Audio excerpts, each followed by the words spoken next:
Bills fans, I'm not even going to attempt to lie to you. I'm not going to tell you a white lie. I'm not going to tell you a partial lie. The truth is, this was likely the worst season y'all will have in the last 5 years. Shut up, the Bills! It's not house ball! It's not house ball! Yeah, we the Buffalo Bills. Yeah, we the Buffalo Bills. You better know that. Look how we throwing and catching, cause we are unstoppable, yeah. You better know that. Look how we running and hitting, cause we are unstoppable, yeah. Reppin' the mafia, yeah. Reppin' the mafia, Bills, mafia, yeah. You better know that. Look how we throwing and catching, cause we are unstoppable, yeah. You better know that. Look how we running and hitting, cause we are unstoppable, yeah. Want me now, listen. Everyone play their position. Buffalo got a tradition. They say we tripping. They better get out our way. Top of the table, we flipping. We on a mission. Got an unstoppable team. Continue to follow your dream by any means. Buffalo, get in the Super Bowl ring. Cause we the Buffalo Bills. Yeah, we the Buffalo Bills. You better know that. Look how we throwing and catching, cause we are unstoppable, yeah. You better know that. Look how we running and hitting, cause we are unstoppable, yeah. Reppin' the mafia, yeah. Reppin' the mafia, Bills, mafia, yeah. You better know that. Look how we throwing and catching, cause we are unstoppable, yeah. You better know that. Look how we running and hitting, cause we are unstoppable, yeah. Mafia up in your city, time to get gritty. Screaming and yelling, we bugging. Look at the red and blue. This is an MVP year for Josh Allen. As an MVP voter, I said this last week. Josh Allen, he looks like an MVP. When you vote for MVP, and I can speak for myself, I think I'm one of 50 voters, you look at a couple things. Who's the best team in football? Who's the best player on that team in football? What do they look like as the best player on that team in football? And how much talent is around that best player on that best team in football?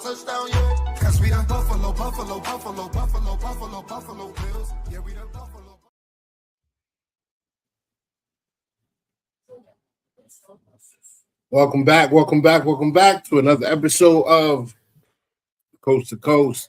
I'm your host, Little 2K, and today I am joined by a special guest, someone whose content I try to get into as often as I can. Whenever I see it pop up on my algorithm on YouTube, I definitely tune in. This is Steve from the Ralph Rant. He has gotten me through multiple work days and afternoons at the port. I am appreciative of his work.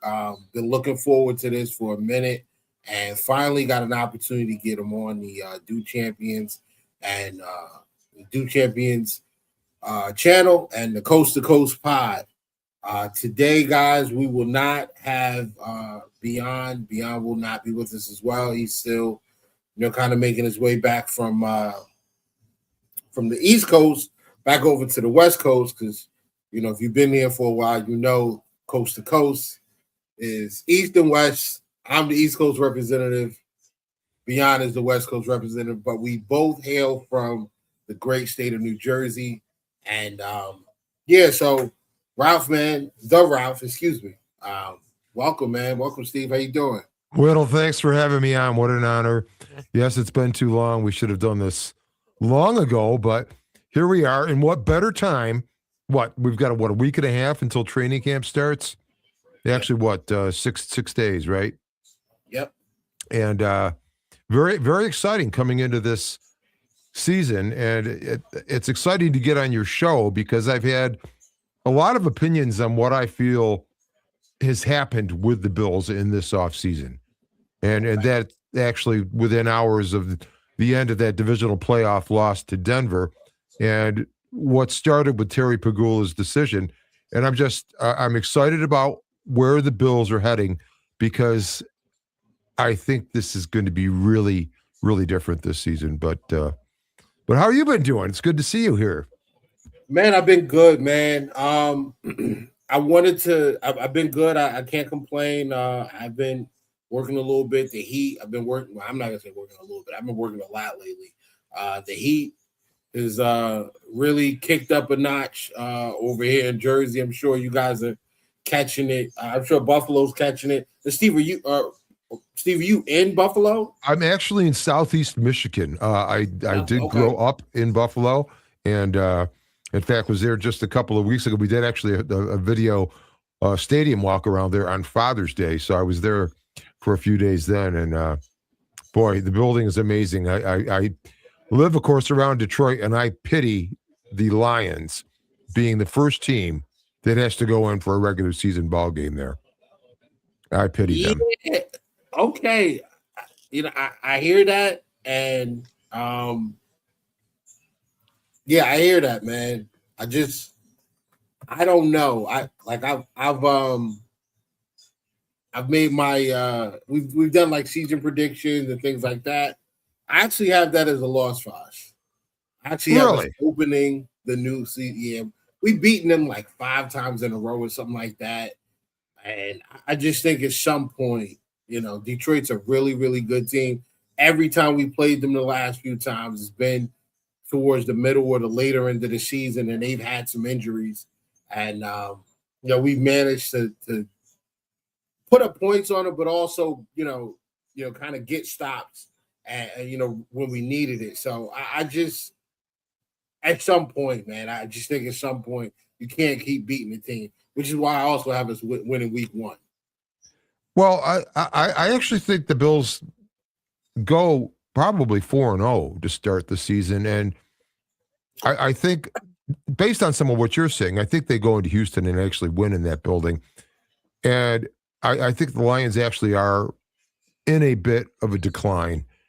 And we shall see. But going into that building in the first regular season game, with as loud as that stadium is going to be, is going to give the Bills an advantage. But I think the other thing, you were mentioning, is that how, the points have gotten up on the Bills, and Josh Allen's had to play hero ball at times, perhaps. I think we're underestimating what this defense is going to be coming out of the gate. Jim Leonard is a genius, and he studied under Rex Ryan, and I think he is bringing something that no one is really expecting. We're not even going to really see it in the preseason. Preseason's all about, I think, individual efforts and how guys can execute out of the field with the lights on.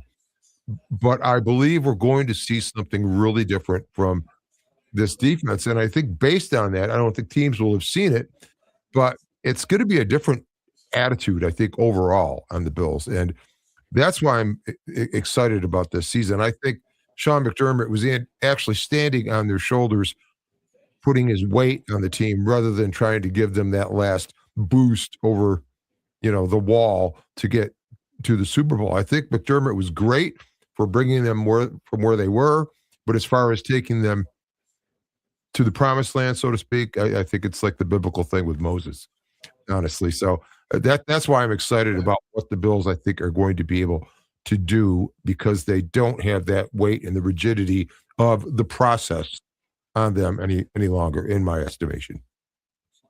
Okay, so basically, if I'm understanding this correctly, I think you feel like we just need to take the governors off and just let the team go full throttle.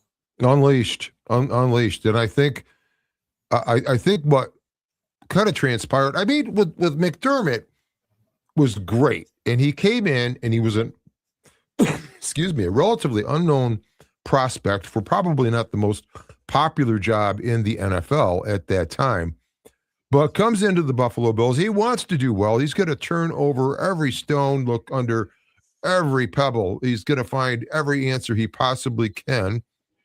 And he puts all that effort into it, and he breaks the playoff drought. And with breaking the drought, it's like, well, this has got to be the plan going forward. So he's going to execute it and refine it year after year. We soon came to know it as the process. But I think the process ended up becoming rigid and inflexible, and it kind of held them back. And I think, moreover, also that McDermott's defense was great. It was very complex, and you needed a Hayden Poyer back. That's why Cole Bishop couldn't get on the field, because it's complex. This is not what we have now, but that was the case. And when you lost Hayden Poyer from being able to play, generals in the back of that defense and not let anything get by them, by chain reaction, a lot of it fell apart. And what I'm hearing is that McDermott had his hands all over the offense trying to protect his defense, and that's why we ran the ball 52% of the time, second only to the Ravens last season. Okay. So full disclosure, I was a McDermott supporter. Mm-hmm. I believed that the direction that McDermott was trying to take the defense was what we needed. Well, it just hadn't had a chance to. It just hadn't had a chance to like fully be birthed onto what we saw on Sundays. Now, 9 years as the head coach is plenty of time for you to figure it out. And I just think that McDermott should have moved a little bit quicker. I do understand what people are saying. I do agree that when people say, McDermott was kind of a bit of a control freak, because I don't think the offense has ever looked better than what it looked when we had Daboll. And I understand that there were some low moments with Daboll where we didn't run the football. There was a stretch where we went against the Jags and a couple other teams. I think that was the 2021 season where we had a really tough time scoring. And at one point, that team was like 6-5 or something like that. And then they rattled off a bunch of wins at the end of the year against some subpar teams. But I felt like you got the most out of Josh Allen because Daboll was there to not like hinder him, but to rein him in when he needed to be, and then to take the reins off when he needed to go off. And I actually really wanted Daboll to be the head coach, but I can't complain about Joe Brady either, because I feel like what Joe Brady's done with the offense, even with the limitations, you've seen some. I think you've seen some concepts and some little flashes here and there of how creative and how explosive the offense can be. And I'm going to shut up after this, and we'll go back to you. But in the Saints game last year, there was a fake screen, and it was Kincaid sells the block, and then he streaks up the sideline, wide open, throw him the football. And that's something that I've and it ended up being a touchdown, but that's something that I wanted to see the Bills do a lot more of, which was utilize concepts and formations and personnel groupings that they commonly use and just build off of those plays and be more explosive by, not just by design, but also through deception a little bit. And I agree with so much of that, because that was Daboll. And I think what has happened here is that with McDermott gone and the emphasis being off of protecting the defense, Jim Leonard has this now. It's going to be very different. The math is different up front. This is going to be different. But on the offensive side of the football, I think Brady got stepped down a little bit as the season went on. We remember McDermott coming on as presser after the loss to the Patriots Sunday night, week 4, wearing those ugly-ass rivalry uniforms that the Bills wore that night with the shiny numbers you couldn't see in the lights of the Ralph because everything was reflecting. And he came out after that game and talked about Brady being cute on offense because the jet sweep that was supposed to go to Dawson Knox gets fumbled in Bills territory, and that threw him off the track for that game. And I think the offense got stepped on, but I don't think that we're coming in to this season looking at this being, Brady's offense now in full bloom. Pete Carmichael Jr. reminds me of a doctorate level professor from some university. Yeah. And I believe that Carmichael has got some things going on that he is installing into this offense. Joe's still going to drive the car. It's his car, it's his team now, but he's got a guy now behind him. And I think Carmichael is going to be amazing for what he's going to be able to pull off. We're going to see screen passes from the Bills now. Think Sean Payton's offenses from like years back with a lot of the Drew Brees stuff. But now, and we'll get to talking about the quarterback ratings in and Josh, of course, but Pete Carmichael doesn't have to use now like a Drew Brees or a Joe Burrow, who are very, very good quarterbacks, but are technicians. Josh Allen is an artist, and it's different. Josh is an artist, and I believe Carmichael is going to set things up for Josh where he has got a little bit more he can think about and consider post-snap and be creative. I think that's what they're aiming for. We've heard Carmichael talking about getting the backs the ball a lot more. We heard Joe Brady talk about that. We hear Carmichael talk about the tight end room that he loves because of what you're able to simulate, either in terms of run or pass, if you're coming out with 13 personnel. I think both sides of this ball have become very aggressive, both in attitude and scheme of what they're going to be pulling off. This is going to be a different looking ball club. And, your prediction that they might, drop the second game of that first home one, you'd think that, but they got Josh Allen.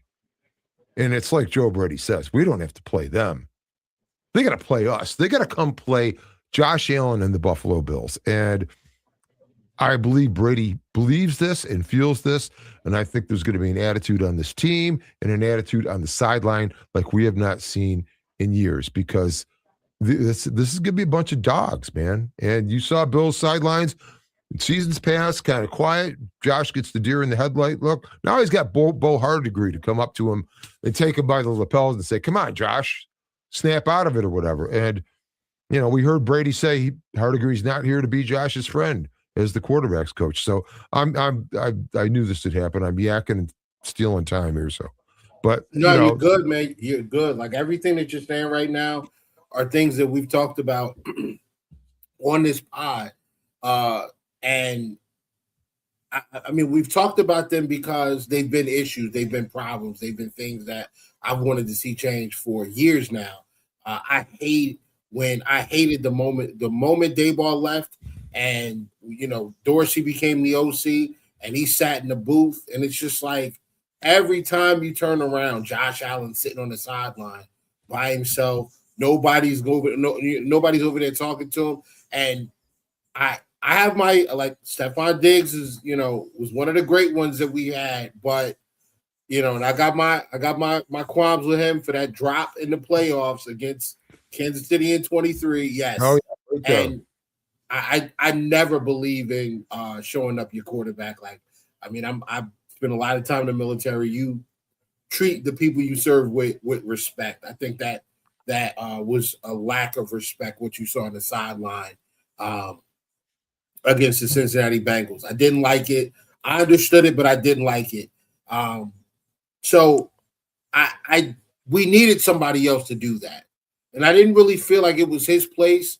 So I didn't really feel like it was Stephon Diggs' place to kind of try to, get in Josh's, whatever to get him motivated. But, the head coach, the quarterback's coach, Deion Dawkins, another veteran teammate with, a little bit more stain in the game than Diggs. Poyer, one of those guys made total more sense to me than Diggs because of how Diggs can be viewed. But I would love for that to happen, because I think the best I've ever seen Josh Allen was early Josh, man, when he was like locked in and having fun and screaming on the sideline, and you saw the emotion, and we just haven't seen it. It feels like the last few years of Josh Allen playing has been like he's been, playing where he's afraid to make a mistake or trying his best to not make a mistake, and just instead of going out there and just being, and this is a Twitter nickname for him, being the white bison. Like we saw that video, the viral video right now, where the bison throws the guy up in the air at the park. Like Josh Allen, go be that on Sundays, and I think we can go a lot further. But I agree with that, because again, I think McDermott's. To me, it's all about attitude, Whittle. It really is. It's like you would hear McDermott at pressers. It's hard to win in the NFL. You have to earn the right to win. And Brady's like, earn the right, my ass. You got to come play Josh Allen and the Buffalo Bills. We're working our butts off. We have Josh Allen. We've got a professor on offense coordinating, Pete Carmichael Jr. We've got this silent assassin, Jim Leonard, the defensive coordinator. And I've got so much to say about Leonard. Leonard was such a find. But this defense is going to be different. Both of them are going to be dogs. I think the attitude coming out is going to be that. And I think you're going to see Josh Allen emerge as that. It's exactly what you're talking about under Daboll. It's still there. It's still there. The weight of the process and the weight of, McDermott over this team with the pressure on him to get this team to the Super Bowl, that's gone. And it's not like there's confusion now there. It's like there's clarity. And I seriously think the Bills are going to, storm out of the gate, man, for sure.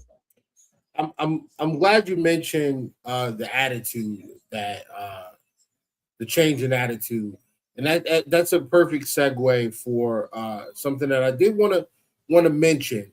Two players who recently have spoken in the media. One, Deion Dawkins. Deion Dawkins put out a tweet. And I know that, earlier in the offseason, Deion looked a little fluffy. He definitely looked a little fluffy, and it looked like, we saw him with a walking boot, and a lot of fans were on Twitter or on X were a little worried, like, oh my God, Deion looks like he's having trouble putting on the weight. He having trouble taking the weight off. Like, what's going on? What's up, dog? What's up, big dog? One of my day ones is in the building. Appreciate you, dog. Thank you for always showing up, man. Appreciate it. And now, I've seen Deion Dawkins had a charity kickball tournament out here in Jersey a few weeks ago. Went out there, saw him. He looked great. Looked like he was dropping the weight just fine.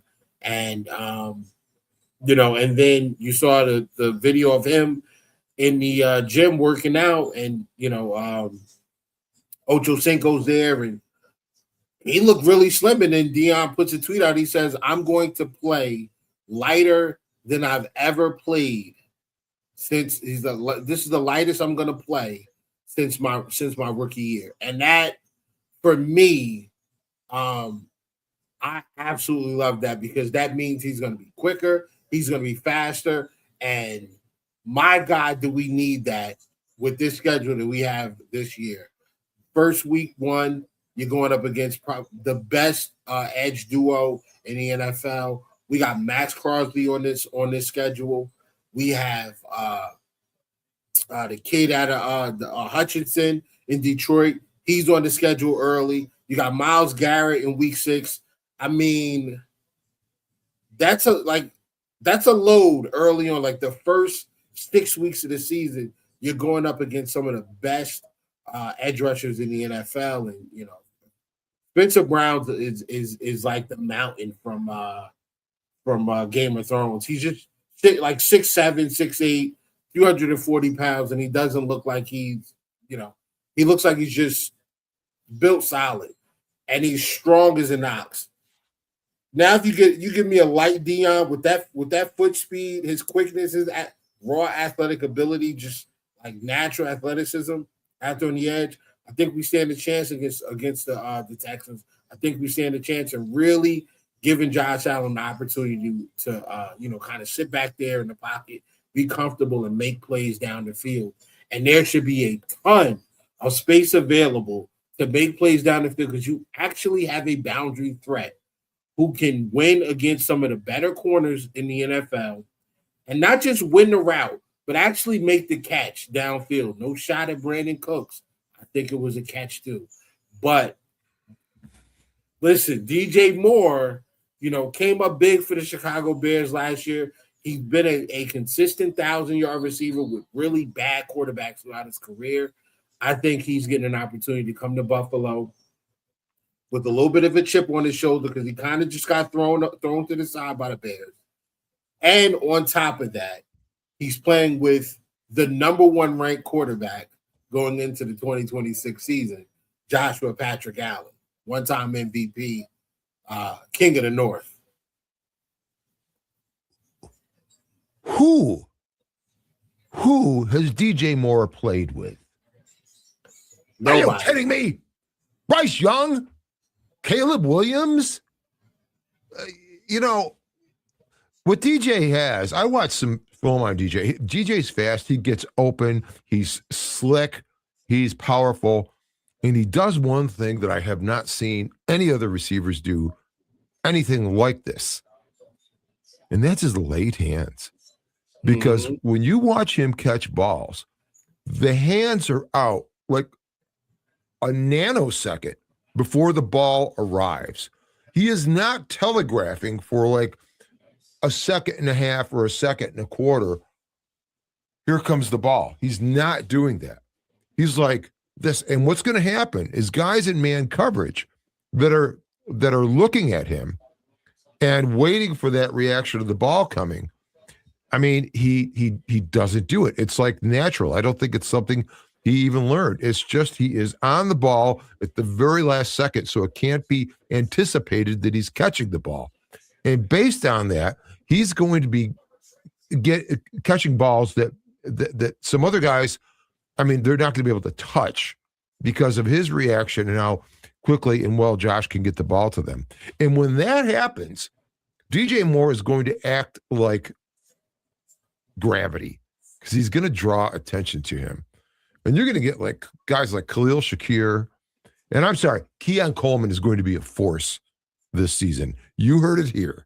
Keon Coleman is going to be a force in the Bills offense.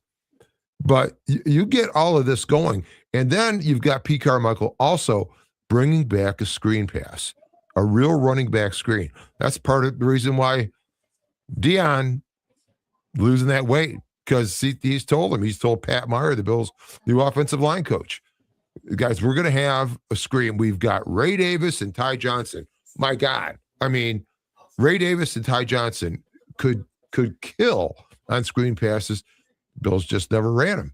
And McDermott never really allowed it. And I don't know how much of Joe Brady we actually even saw, what percentage of it was. But I don't think Joe Brady's concern is having it 100% Joe Brady. Joe's now the head coach. He's the CEO of this thing. He brought in an offensive coordinator. And I think Carmichael is like the most, as great as I think the 2 coordinators, actually, all 3 of them, Jeff Rodgers on the special teams too. All 3 of those guys, Jeff Rodgers, Jim Leonard, defense, Pete Carmichael Jr. on the offense. These guys are brilliant. They're freed up. You can tell they don't have a weight of a head coach on them that's telling them how it's got to be.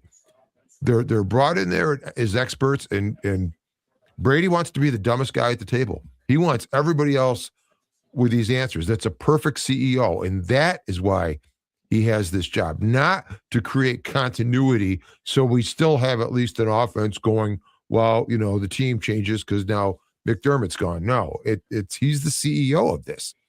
And he's brought in guys that I think are going to be really successful at what they're doing. And nobody knows this is coming from the Bills. People are expecting the new scheme on the defensive side of the ball, but I believe that the offense also is going to be markedly different, and it's going to be Josh Allen, the artist. And I think ESPN knows what the hell they're talking about. We were talking about the rankings earlier. Yep. And I'm going to segue into that right after you did bring up the next guy I wanted to talk about. And then there's actually one more that I just was reminded of. But Keon Coleman has some comments about the doubters. And I am, listen, I'm one of the biggest, I'm probably the biggest Keon Coleman fan in Bills Mafia. I have vouched for this kid and put my stamp of approval for whatever that's worth. Put my stamp of approval on the kid when he was at Florida State. The moment he transferred from Michigan State to Florida State, I said this kid is going to be a really good wide receiver in the NFL. And I prayed that we got an opportunity to draft him. We did. We brought him in. I was very, very happy to get him. I'm not happy with his contribution so far. I don't think some of it has to do with, McDermott kind of having his thumb on, allowing the kid to play. Yes. But ultimately, I think so far he's been just as good as pretty much all the other receivers that were drafted in the same area of the draft that he was. So I'm talking about the year he was drafted. All the other guys that got drafted the same year he got drafted, I think it was the 24 draft, they're all pretty much around the same area except for Ladd McConkey. And Ladd didn't have a great year last year either. But I do think Keon needs to get more of an opportunity. I do think he can be more than what he's shown us so far.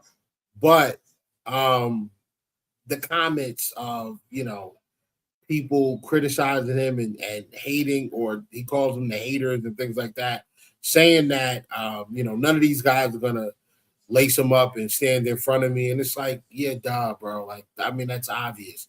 But at the same time, you have to understand what the situation was when you came in. Now, obviously, he wasn't recruited under the pretext that he was going to be the new wide receiver one in Buffalo. But it ended up being that because they traded Stephon Diggs that offseason. They didn't want to trade Diggs. The Bills didn't want to trade him, but they had to. He requested a trade. We got the picks that we got the best deal for him, and we moved on. I wish Diggs would have been there for that 24 year, which would have allowed Keon to be more of like a Gabe Davis replacement versus a Stephon Diggs replacement. And I think we'd view him a little bit differently if that was the case. But nevertheless, Keon, you got to be better in the media, bro. Like that, I just didn't love. I didn't love that. And it's not helping you. It's not helping him endear himself to the fan base, especially the people who don't think he's a good receiver and want him off the team like yesterday. Well, yeah, you can't argue with that. But I think what's going on there is that I think Joe Brady is assembling a team of guys that have attitude. And, Keon's attitude, some of the things he said are probably a little misplaced just because of how things were made so public in the past. But I think under Joe Brady, this is going to be a lot different. Because with McDermott, I had a real problem with McDermott making the public spectacle of Keon's discipline last season. It's like you can't get that guy across the table from you and look him in the eye and say, look, it's got to be like this without bringing it public. But on the other hand, McDermott, he also made it public with Diggs during the mandatory minicamp, which Diggs actually was there for, but having to come out and make a public thing about that. He had to suspend Shady, if you remember. Shady had a little bit of trouble going on. He suspended Shady for half a game. And then, and what did McDermott do before he ever coached a regular season game for the Buffalo Bills? He got rid of Marcel Darius. I've seen a pattern of this where I don't agree with how player discipline, however it may have been required, was administered. And when you're bringing it into the public, it's a different story. So I don't like how Keon has been treated from that standpoint a little bit. And I believe Brady when he says, look, Keon's ready. He's got an attitude. This whole team has an attitude. And he came into this league young. I do think, though, he is going to be a force for this team this season. And the Bills aren't going to get rid of him. You've got him on a rookie contract. And right. I think Sky Bell is going to be great. I think Sky Bell is really going to drive Keon some because Skylar Bell is going to be an impressive addition, and it's going to have the benefit of DJ Moore being on the same field. So, yeah, I like the Skylar Bell addition too. While I do hope that it does push Keon to perform a little better, put a little fire under him. I also hope that it frees up Shakir to be used a little bit more as a receiver down the field. Yes. I love Shakir's ability to catch the ball in traffic. I think he's got great hands. He's got great contact balance. We just don't get to see it enough down the field. Bringing in Skylar Bell, who I did a good amount of film watching in the offseason about on him. I think Skylar Bell functions great as a slot. I have my questions about him on the boundary. I think that he's a bit small. I think he's a little small. I think he struggles with press, with bigger corners and press coverage. I don't think he has a really extensive release package for a boundary receiver. But I think in the slot you can generate more free releases for him.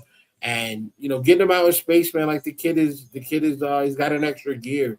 He's got good hands, and once he gets the ball in his hands, he looks to get upfield very, very quickly. He knows what he's doing. He's elusive. He's difficult to bring down in space because of how quick and how he can change directions. And I think he's going to be a great addition.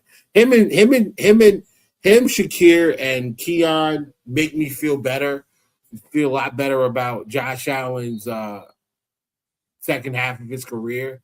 Like, I really believe that that those three guys can kind of carry the wide receiver group going forward. And I know we have to see it first, and I'm definitely open to being wrong, but most of the time I'm just early. I'm not really wrong. I'm just early. So.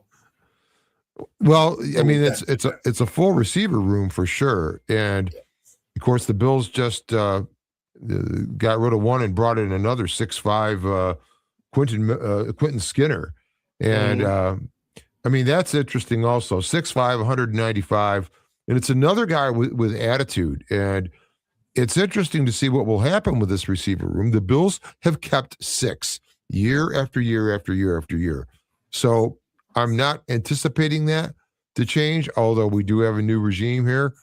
But could that? I mean, who are you thinking? You're obviously going to have DJ Moore, Khalil Shakir, Skylar Bell is going to be here, Keon Coleman's going to be here. That's for Palmer. Palmer definitely, and then who's 6 and maybe spot, 7? Yeah, 6 spot is probably.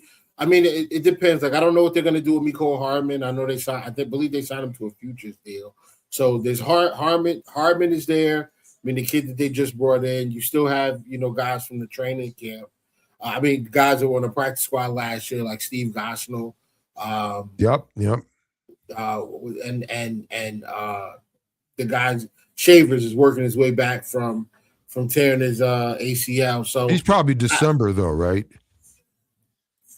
Well, maybe. I mean, like a lot of people were saying that Michael Hoyt wouldn't be back until like October, November, but I think Hoyt starts the season potentially on the pup, but I think not the pup, on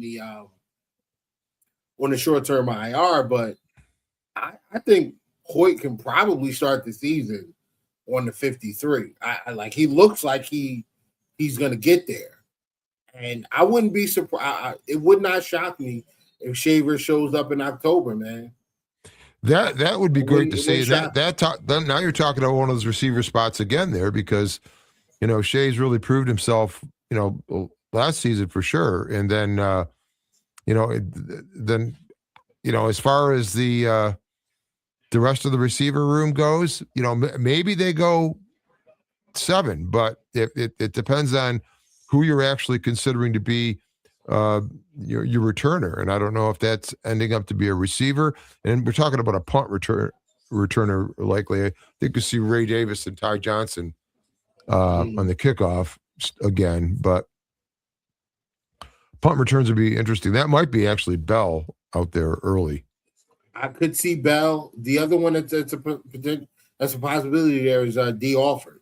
D. Alford might be back there as well. He did that. He did some of that when he was in Atlanta, and and that's a new look. that's a new look for a slot corner rather, for the Bills. And that's an indication of you're going to see sub packages in this defense, because Teron Johnson was like a hybrid safety, will linebacker maybe, and with that size, but having to take on linemen, having to fill gaps. I mean, D. Alford is not here to do that. D. Alford is out to be an annoying, aggressive player in the intermediate secondary, and I think that's the whole thing with this defense, is the aggressive attitude, dog kind of guy. C.J. Gardner-Johnson, Geno Stone has that attitude. Chubb is ready to go. I love what Chubb said in his interview. It's like basically being told by Leonard, get off the ball and ask questions later. They're wanting them to attack. So, but I think that what you're saying here is true about some of what we might see, and definitely then in the return game.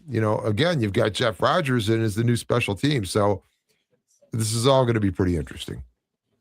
Absolutely. But so we'll get into a conversation starter that has really kind of flipped a bunch of fan bases on their heads over the last week or so. ESPN released their top 10 rankings for a few positions. Wide receivers out. I think the running back list was out as well. I think Cook came in at 7 or 8, which whatever. And then the quarterback list came out. And number 1 was Josh Allen for the first time in his career. And the only thing that was a little more shocking to that was Joe Burrow coming in at 4 and Lamar Jackson at 5. That was kind of shocking. But let's get into the Josh Allen at number 1 selection. Now, it wasn't a unanimous selection. It was obviously they used a composite where they have a bunch of different ratings that they votes that they tally up on 1 through 10, and they combine everybody's votes, and then whoever has the best composite grade, they get the number 1 spot. That was Josh Allen by a slight margin over Patrick Mahomes. Patrick Mahomes came in at number 2. I don't know how you personally feel about it. I get you. I mean, you're a Bills fan, so I'm sure you believe that Josh is the best quarterback in the league. I want people to understand that when these lists come out, these are not about career resumes. These lists are not about career resumes. These lists are about who is playing the quarterback position the best right now. And that means how consistent have you been over the last few seasons? How have your numbers looked over the last few seasons? And are you compared to your peers and what your peers have to work with and what you're working with, where are you at? When you look at those things, I've always believed that Josh Allen was at worst the second best quarterback just because of who he's working with. And when you had Diggs, cool, he had the great wide receiver and all of that stuff. It was awesome, fine. The numbers were there. But even without Stephon Diggs, even without your number 1, or even Gabe Davis is gone, even without your 1 or 2, still a top 5 offense. You're still getting a ton of production in the passing game, going to the tight ends, going to the slot receiver, going to the running backs, even taking shots. The guy's putting up 3,600 yards with Mac Hollins. Mac Hollins, Shakir, Coleman, these guys are not top of the line wide receivers. Like they're not getting any votes for the top 10. They're probably not even getting votes top 20. Maybe Shakir gets a vote for top 30, but Josh is still putting up comparable numbers to his peers, and he's working with considerably less or from an offensive weapon standpoint. I don't know. I'd love to hear your thoughts on the quarterback rankings list, and just give me your thoughts on that. Well, there's a couple of points. Number one, I have a problem with individual rankings in the league because this is the ultimate team sport. There's 22 men on the field at any one time, unless you're short a guy, not deliberately. And to think that you can single out what one player does in it, and yes, we do. And of course, we're going to continue to do that. But it's such a team sport that ranking people individually, to me, is a little ridiculous. Having said that, Josh Allen is clearly the best. He's the best football player in the league, period. Not just the best quarterback. He just embodies everything about being an NFL player. And as far as the quarterback rankings go, there's been enough hate and disdain of Josh that he has not been on the top of those rankings. And I think his now close move to being at the top of the rankings has less to do with Josh Allen and more to do with the fact that Patrick Mahomes hasn't been worth for about 3 years, really. And Joe Burrow, I'm sorry, for whatever reason, didn't get it done last season. Joe Burrow is a great technician. I think Patrick was an artist himself at one time. I think things have changed. And for people to think that Mahomes is going to come out, I mean, you're talking about right now, right? He had a horrifying knee injury. Horrifying. And he's talking about being out there week 1, and he might well be. But that's going to leave a mark. How teams finish at the end of the season is going to leave a mark. There's a mark left on the Houston Texans for how bad C.J. Stroud was in the playoffs. That's going to leave a mark and a bruise coming in to this season, which is in part why the Bills are going to actually win that game, that opener down there. But, as far as the rankings and the quarterbacks, I think it's Burrow has fallen off. Mahomes is fallen off. Lamar, they were losing or 8-8 with him, or less than that. 6 and 7. 6 and 7 when he was, a starter. I think it's almost like Josh got it a little by default because, the national attitude about the Bills is always ready to say the window is closed. Josh Allen is 30. Josh Allen is done. But when you're looking at it now and see that, the people that used to be, always considered number one in the rankings, be it Mahomes or Burrow being up there, or Lamar Jackson, or Justin Herbert, or Drake May. No. And Josh, I think, is clearly it, but I think it's not because he's clearly it in the national eyes. I think it's the drop off of these other guys that have actually put him there, by default, because of these other guys just not being, you can't rank them higher. I have to agree.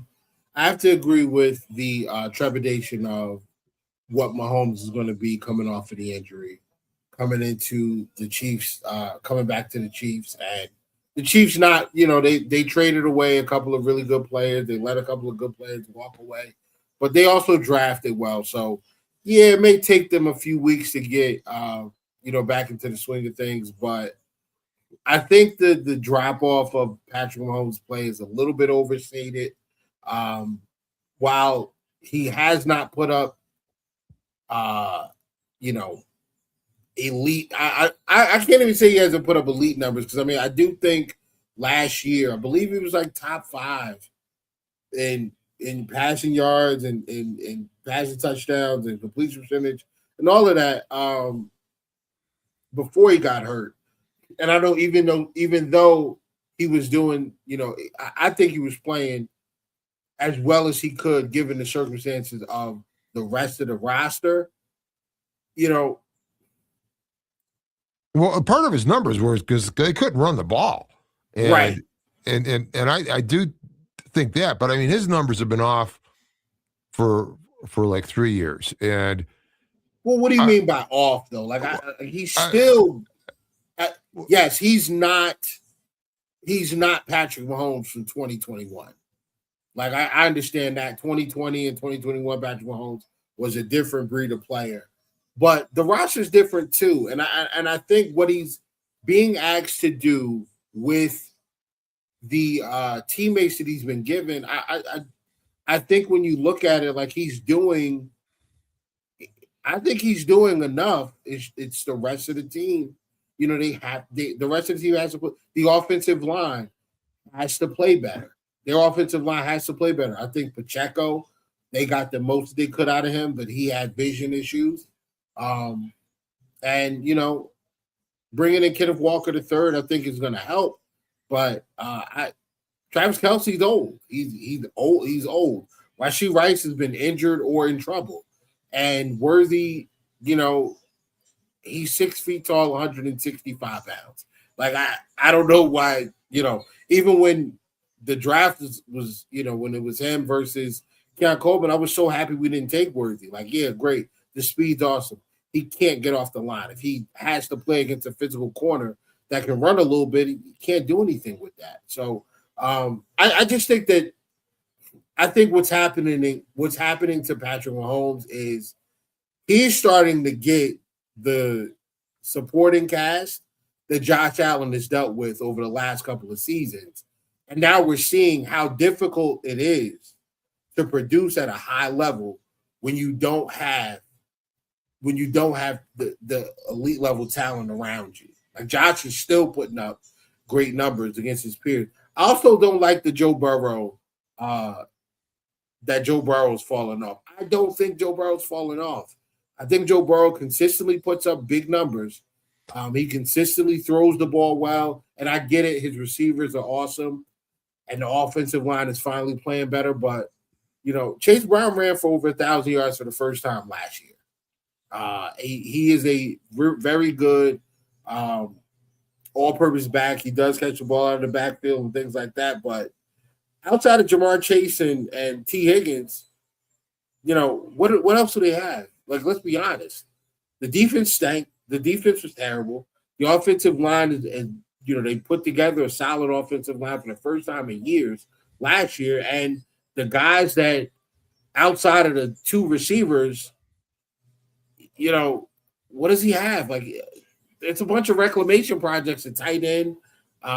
Eric All, who they drafted out of Iowa, he was hurt all of last season, missed all of last year. So he's throwing to Gesicki and guys like that.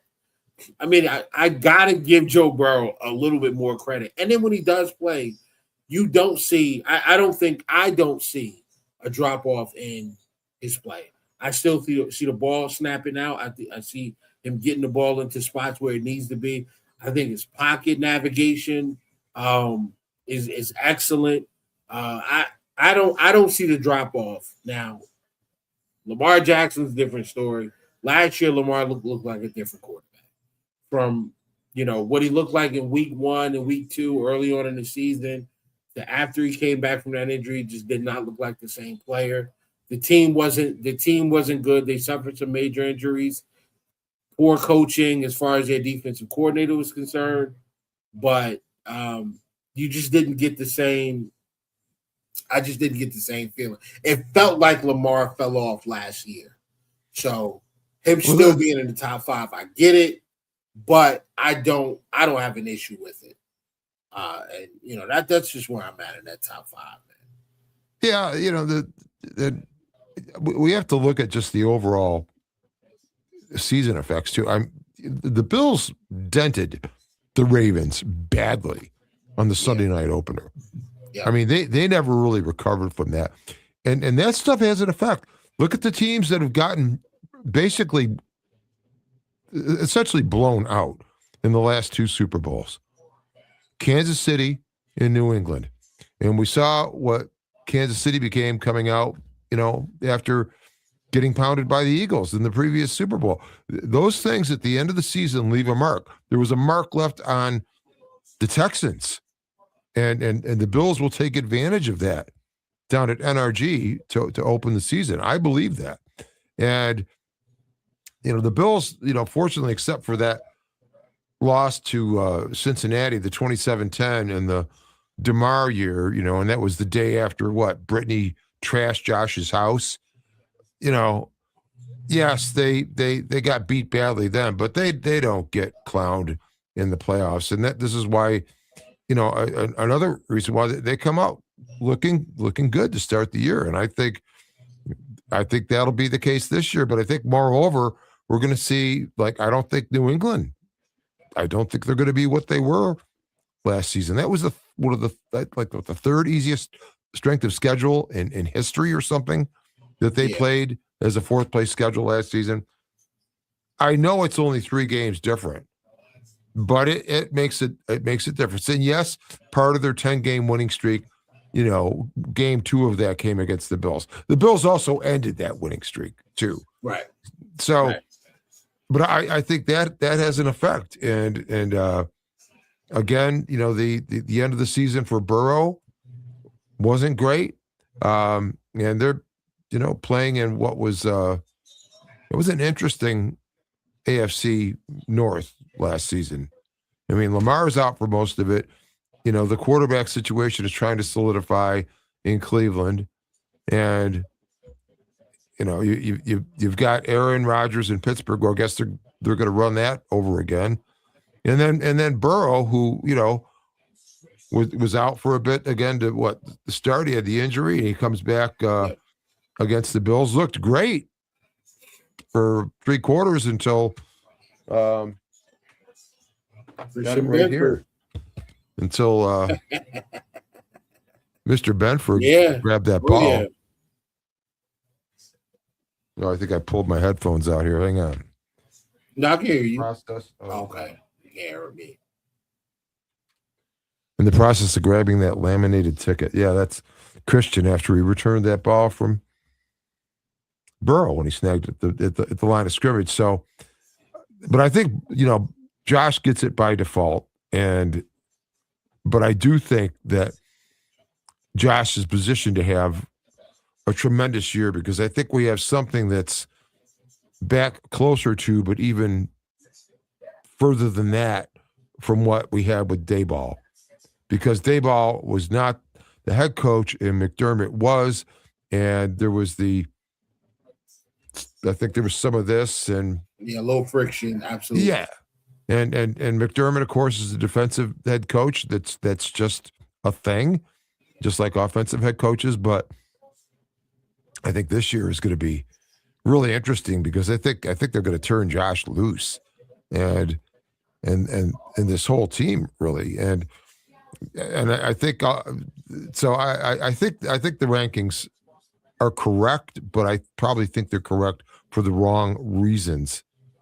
Just like, if you're talking about the Ring of Honor, there's right answers for different sets of reasons on that same business. And it's the same thing with this quarterback ranking with, Josh being number 1. I believe it's the case, but I believe it's more by attrition, because some of the other guys aren't thought of quite as highly based on, as you say, what's going on now and approaching this offseason or this preseason. Yep, I agree with that. I don't fully agree with the list being accurate. Like I'm fine with the top 5. You got all the guys in there. I know some people are upset about the order, but it kind of is what it is. I do think Drake May's a little too low. I think 8 was a little too low. I think he had a great year last year, and based on who he was playing with, like the receiving group, I think he did an excellent job of playing well. And I do agree with you. I do think that they will have a bit of a fall off, but I don't know if it's going to be a massive fall off. Like they won 14 games last year. I think they win 11 this year. I still think they're a good team. Adding AJ Brown definitely helps. I think they also added like Keith Byard or something like safety, so that'll help too. But not, I don't love their edge. I don't love their edge group. So we'll see. Like I still think the Patriots are going to be a thorn in our side, but I do expect the Bills to play much better, much freer, much more explosive than they did going, over the McDermott tenure as the head coach. But you brought up the Ring of Honor, and let's get into it immediately. We spoke about this. We talked about this before in this pod, but I do want to get your thoughts on O.J. Simpson not being added to the not being honored in a new stadium with having his nameplate brought over. I find it difficult to tell the story of the Buffalo Bills without O.J. Simpson. So not guilty's got to mean something.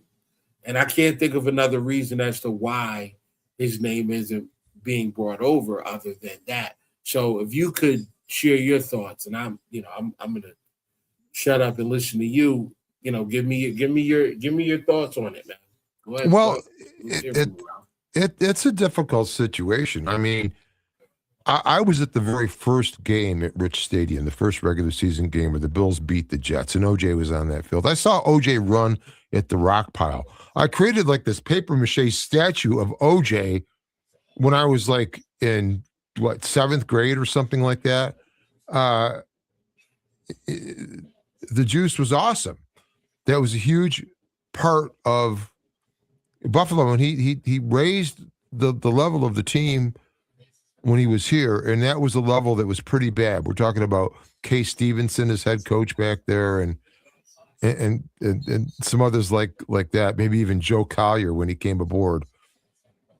So there's no question about that. There's also, there's too much smoke for there not to be some fire with the thing. I know there was the acquittal, but it just, there was just so much there, and then so much negative pub that came from it. To the Bills' credit, when all this came about in 1994, or even in 1997, or whenever the civil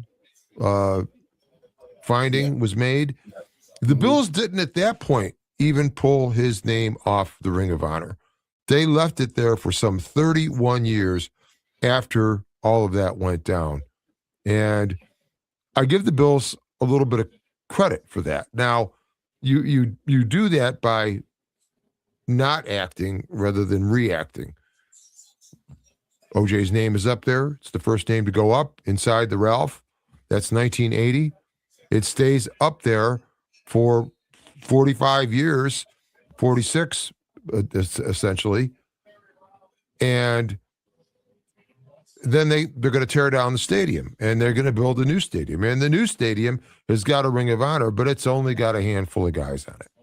There's just Bruce, Kelly, Thomas, Reed, Ralph,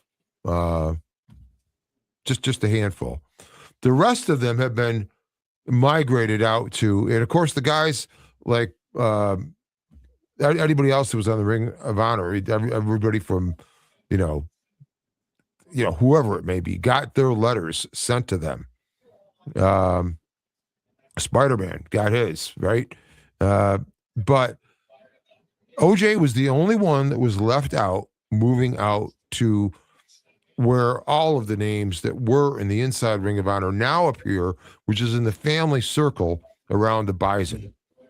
And the thing is, with the Ring of Honor, it's not really based on entirely just on the field performance. It's who's part of the community, and all of the guys have been that in some way, shape, or form.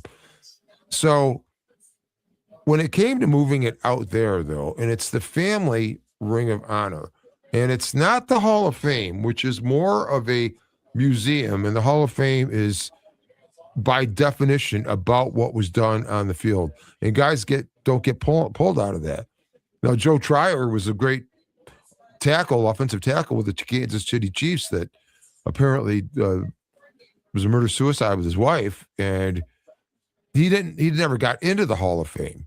So there's never been really, a situation where somebody's been pulled from the Hall of Fame because it's always been about what was done on the field. And I think the Bills look at it a little differently, is not just what was done on the field, but what is the community thing about. But I still don't think the reason he was left out by the Bills was even that. I think what the Bills were facing is that, look, you've created this family circle, it's called. That's what it's called, with this ring of honor around it with all of these names. And the NFL is so against domestic violence, and certainly there, that was in the history, if not the conviction for murders, but all the other stuff surrounding the name. I think the Bills were kind of fearful of the backlash and insensitivity had they brought his name into it, which is why I think Pete Gwelly made the decision, and I quote, he said it was not a fit for the Bills. And it's a really tough situation. I talked with my brother Scott today, and we talked about the very thing. And we're both huge Bills fans. We've always been. And it's hard for me to take a position on it because I understand both sides, because I feel both sides of it. And I know that's an equivocal response. It's like maybe a cop-out, but, I feel the OJ thing. I was there on the Monday night, October 29th, 1973, when he passed 1,000 yards on his way to 2003. In Game 7, hosting the Chiefs, the Bills' first ever Monday night game. Bills win 23-14.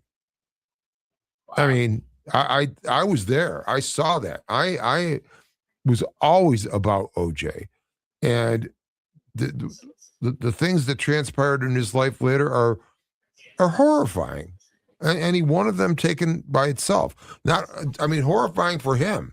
And I just think the Bills had to make that decision. If there was a way that they could, and I don't know if they even thought about it like this, say, look, this is a part of our history. And, maybe that would be something as far as, the history of the team. But as far as the Ring of Honor goes, I don't think they kept him out because they're saying, well, we don't want you there because of what your history is. I think they were afraid of the backlash of including him.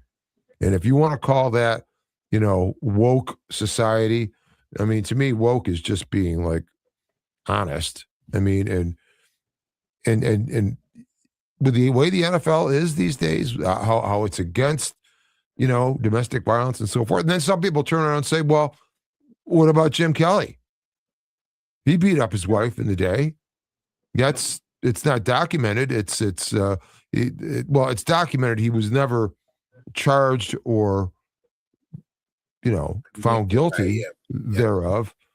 But you can make that point. Yeah. So it's a really tough situation, and it's sad because OJ was a big part of what the Bills were. The electric company, the juice, Reggie McKenzie. Donnie Green. You remember those days? Of course. And I don't. It was before my time, man. Oh man. It's seeing OJ break that. They were at the Jets in the snow, getting to 2003. And that's in 14 ball games, not 17. And he was amazing. And it's a tragedy of what happened. And you often wonder with, some of the actions that went on with him in his life. Did he suffer from CTE a little bit? There's something going on there? It's possible. I wouldn't. He ran for 2,000 yards in 14 games like that. in the those equipment helmets. wasn't the greatest, right? Yeah, so it would not surprise me if they took a look at his brain after the fact and determined that, I mean, it's. I just watched Concussion again the other night. I was laying around with the busted ribs, right? I'm gonna watch some movies and take it easy. And Concussion with Will Smith, comes up, and it's funny how I've seen it before, but it even had more meaning now. Just seeing what it was, and I wonder about that, and I think it needs to be who's the ball player that just passed away with that had a CTE diagnosis. The guy was 23 years old. It's just last week. Yeah, I know. I can't remember the guy's name. I know. I mean, there was Marshall. There was the kid Nealon from the Cowboys that took his own life last year. Yes. Yeah, so. And I mean, it's a thing, and I mean, they could do as much as they want, but it's still, such a gladiator game, and and we do love it so much. It's the greatest team sport. I'd have to recommend to everybody, and here's a chance to do it right now. We've got a week and a half here, or almost before the rookies get in, and then the bet's a week after that. With a little time before the season starts, go out and get yourself a copy of Collision Low Crossers by Nick Dawidoff, who was got the doggies making some noise down there. Who was actually he's a journalist, a writer. He was with the New York Jets for the 2011 season. Rex Ryan, head coach. None other than Jim Leonard was the starting safety for that team, who spent his last 2 years in the pros under Rex. But man, you get such an idea of what this business is like, because that was the strike year, not the strike year, it was the lockout. And you hear actually more about the coaches in that book, but what a great book about inside the NFL, actually. But the one thing to point out from it, it's not the biggest feature of the book, but there's so much in that book about Bills defensive coordinator Jim Leonard, who was under Rex Ryan in the pros for 4 years and had notebooks full with pages full of all the stuff he learned from Rex. Rex, not the greatest, never will be considered anywhere near the greatest head coach, but Rex knew defense. And Leonard, I think, is bringing this. And, the biggest problem we have getting out of the playoffs was what? Pass rush, essentially. Yeah. As long as James Cook doesn't put the ball on the ground in Denver, last January, that first fumble, if that doesn't happen, we're talking a different story right now. But it did. I'm talking about a blowout. That's a blowout. Yes. If he doesn't do that. We scored there. Scores 14-3. They're broken at home. Yeah. Thank you, sir. Yes, indeed. But, aside from that, this pass rush business is going to be different. That what they're going to do on the interior D line with rotating guys in different positions, there won't be a dedicated nose. You might have, 2-3 techs at a 5. You might have a guy, shade of the center. And then the outside linebackers, we've got 5 guys in the line of scrimmage now. It was 4. Yeah. The math has changed. And if you can get a pass rush with 4, there's been teams that have been able to do that. And when they can, they're usually deep into the playoffs. We can remember Giants teams that beat the Brady Patriots. Philadelphia with Carter in the middle there, and the guy that went over to the Patriots this last season. And I mean, when you can get that pressure with 4, that's great. I think though the Bills in this setup with how aggressive they can be, and having the change in math, and having somebody like Ed Oliver no longer double teamed on like 65-70% of the plays, it's going to be a different story. So I agree. It's pretty exciting, I think. But yeah, again, Collision Low Crossers, I highly recommend it. It's a great read and a lot of insight into the NFL. It's very interesting. So let me ask you, because you said he played under Jim Leonard, played under Rex Ryan. You think some of that's coming back? Do you think that this is going to be a blitz heavy defensive scheme? No, I don't think it's blitz heavy at all. It's what it is that it's Ryan described it, and of course Leonard came to the Bills as an undrafted free agent, played his 2 or 3 year deal or whatever it was. The Bills let him go. He went to the Ravens, and Rex was the defensive coordinator there, and he played under Rex as a D coordinator for 2 years at the Ravens. Then Rex went in 2010 and 11, or maybe I forget, he was there 2 or 3 years, but Rex became head coach of the Jets, and Leonard followed him there. And Leonard was like the heart of those Jets defenses with his intelligence and mental agility, but he believes in defenses that are not complicated. He wants guys to be able to get off the ball and ask questions later. There will not be the depth of having to read and react that there was on a McDermott defense. This will be the biggest difference. And we've heard Deion Walker talk about this. We've heard Bradley Chubb describe Leonard as the silent assassin, because Leonard took everything he learned from Rex Ryan, and he got hurt at the end of both his last 2 seasons. And Leonard probably would have gotten a bigger deal, like an Eric Weddle, for example, had he not gotten injured. But he got out of football, and then he ends up going back to his alma mater, Wisconsin, and coaching the defense. And he was D coordinator there for 6 years and honed that craft. And those defenses were aggressive and, historic, essentially. And then he gets to the NFL, and now Brady's got him. And we're going to see, this aggressive, nasty pack of dogs. It's going to look so different. There'll be plays that get behind them, I'm sure. But the aggressive nature of this and how they are going to intimidate other teams. We have no idea what Greg Rousseau could look like, rushing from like a wide 9 and a true outside linebacker position. Yep. We don't know what that looks like. Not having to deal with a right tackle every single play, or a double team from a chipping running back, or a tight end staying. Yes.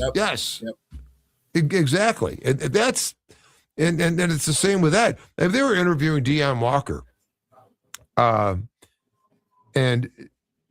Deion was talking about the fact there's going to be rotation, not in subgroups, but they're actually going to be rotating guys through positions. He might play a 5 tech or a 3 tech, or play a shade of the center, and guys are going to be in different spots on the line. So a given offensive lineman of the opponents does not get used to any one guy and any one technique for the game. But then, moreover, they're going to, with the outside linebackers and drawing attention from tackles and tight ends. And Deion was asked, well, what's this going to be like for Ed Oliver now that Ed, might not be double teamed every play? And Deion was saying, and I quote, he says, I'm afraid. It's got the rest of the league. I'm afraid of what Ed's going to do, because when Ed doesn't have that on him, he says, I'm scared. And it's not for me. It's going to be great for me, but I'm scared of what Ed's going to do. And this is going to be so different. And teams can think they know, but they've been dealing with McDermott's defenses for almost a decade. This is going to be different. And Jim Leonard, I think, is going to be scary good at this. The only problem is Jim Leonard's going to end up being a head coach in like 3 or 4 years max. I don't know if it even takes that long. I think we have him for this season and next season, and then the suitors are going to start coming, start calling. So I believe But so. listen, that's where you hope that whoever the guys he has on his staff, he trains them up. I know we have the secondaries coach from Oklahoma. He Yes. brought him in. I'm looking forward to seeing what he can do. He may end up being the defensive coordinator after Leonard's out of here and get after Leonard gets his head coaching opportunity. But I do agree. I do agree with what you're saying, and I'm less worried about plays getting behind us and giving up big plays because I think the offense is going to put so much pressure on other teams because we've been a top 5 offense for the last 5 years. Whether it's points per game or whatever, DVOA, whatever analytics you want to look at, the Bills offense has been elite for the last 5 years, no matter who's there, wide receivers, Diggs or no Diggs, Davis, no Davis, still the team, the offense has been elite. So I'm just expecting the offense to stay the course and continue to put up points. And I do think that because there isn't as much of a overbearing personality like McDermott over top of the offense, I do think that we'll score more efficiently. So that's going to help as well. I think you'll see bigger plays, and and listen. And one thing that I am great, I was happy to see or hear was James Cook. This I think it was today or yesterday, speaking about the Bills winning the Super Bowl, and he said, it's on us, it's on the players. And this is the first time I've heard this is the first time I can remember hearing the players take that type of accountability for this. I've heard them, say hey, we just got to execute better here and there. When you say things like words have meanings, so when you say things like we need to execute, to me, I think you're taking a shot at the coaches a little bit. I think you are accepting responsibility, but you're also putting a little bit on the coaches. So, and then the way they speak after McDermott's gone, they say, oh, well, things are being simplified a little bit. We're going to be able to play faster. And they look like, they look happier, Deion's got the watermelon challenge that he's doing all over the place, and the young guys are running around and the vets are there. And the work ethic was never a problem in Buffalo. No. I just feel like, oh, gosh, no, come on, Bills Mafia. I'm sorry. No. No, heavens, I'm sorry. no. Yeah, no Ayuk, no Diggs, no, just no. None of those guys. I think we're fine at receiver. We score plenty points. The problem is in the playoffs. Let's not give up 31. Let's just not give up 31 in losses. Can we not play teams that give up 31 points in the playoffs? If we could do that, we'll win a lot of games. Or we're going to be able to trust Coleman and fill that role. I don't think it's just Coleman. I think it's a combination of Keon Coleman, Khalil Shakir picking up some of that outside, that boundary work. Joshua Palmer being healthy and being able to contribute. Skylar Bell's going to have and listen, the tight ends have been productive, but at the same time, you are getting DJ Moore, who I think is a 70 to 90 catch receiver this year, and anywhere from 11 to 12, 1,300 yards. I think he's going to be that good. I think the offense is going to create that much space for him to work. And just by the way we run the football, if we can continue to run the football with 2 tight ends on the field, you're going to get one-on-one matchups for DJ Moore. Josh Allen will air it out, and I believe DJ Moore will come down with the football. But absolutely. And getting back, I think it'll be a prolific passing year. I really do. where we at? Where you think? What do you think? I took the over on his passing yards. Oh yes. Yeah, I hammered the over. What are you thinking? 42, 43, or 4,000, 4,100? No, I think on the higher end. The Bills are not going to run the football as much this season. Both Brady and Carmichael Jr. answered the same answer to different questions when they came out and talked about, well, yeah, James, that was great last season, but we're going to look at this thing week to week. They're not saying it's not that they're trying to limit him. They're just going to do a lot different than that. And I think the Bills will be throwing the football more than they run it this season. I think they'll still use the running game. I think Carmichael likes the idea of big people. He likes running 12 and 13, which he's going to be able to. I mean, if you've got,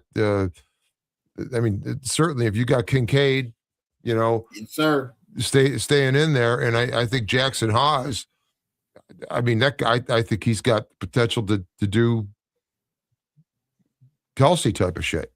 Pardon the expression. I think he's got the capability to do that. And if you could run 12 and 13 and having guys open and Josh having layups available to him, then yeah, you could be able to run the ball and be really effective with it, but just not to have to give him like 20, 25 carries. And right. And I hope they stay. And it sounds like that is what they're interested in. They want to involve the other backs some more. I think they want to throw to him. We're going to see a running back screen game for the first time in forever. Yes, and this is going to be pretty exciting. I do not see them falling off. I think they were being held back in so many ways for so many reasons that I've actually kept the last thumbnail up on the board here. You know, the Brady's unleashing these guys, and I just think it'll be really, really exciting to see how it starts. And I'm glad they open on the road, definitely, because of having only the 8 home games. It's like you get that road game out of the way, and now you've got your even number of home and away contests, and what ends up being the rest of it is a 16-game season. So I like that. I also like that the Bills do not play a single team coming off a bye or a mini bye the entire season. No one has got that big rest advantage on them. They have some stretches where they're playing a number of games in a shorter span because you're talking about the holiday games at that time of year. But the fact that, I mean, they're playing both Thanksgiving and Christmas, right? So, but they no international game though. Yes, this is exactly correct, and I'm glad to see that. And they don't have anybody with a big rest advantage over them. They've got like 7 rest advantages to 3 disadvantages, and the disadvantages are merely like, you know, a one-day type of thing or extra travel or whatever. So I think this could be, and I don't see any reason for them not to go deep, because we just saw 2 teams in the Super Bowl that had a second year and a first year head coach, right, respectively. And so for people to think that, oh, it's a brand new head coach, he's going to be over his head. Why? He's been there. He knows this team. He's brought in great coordinators that are using what's here and putting it together effectively and smartly.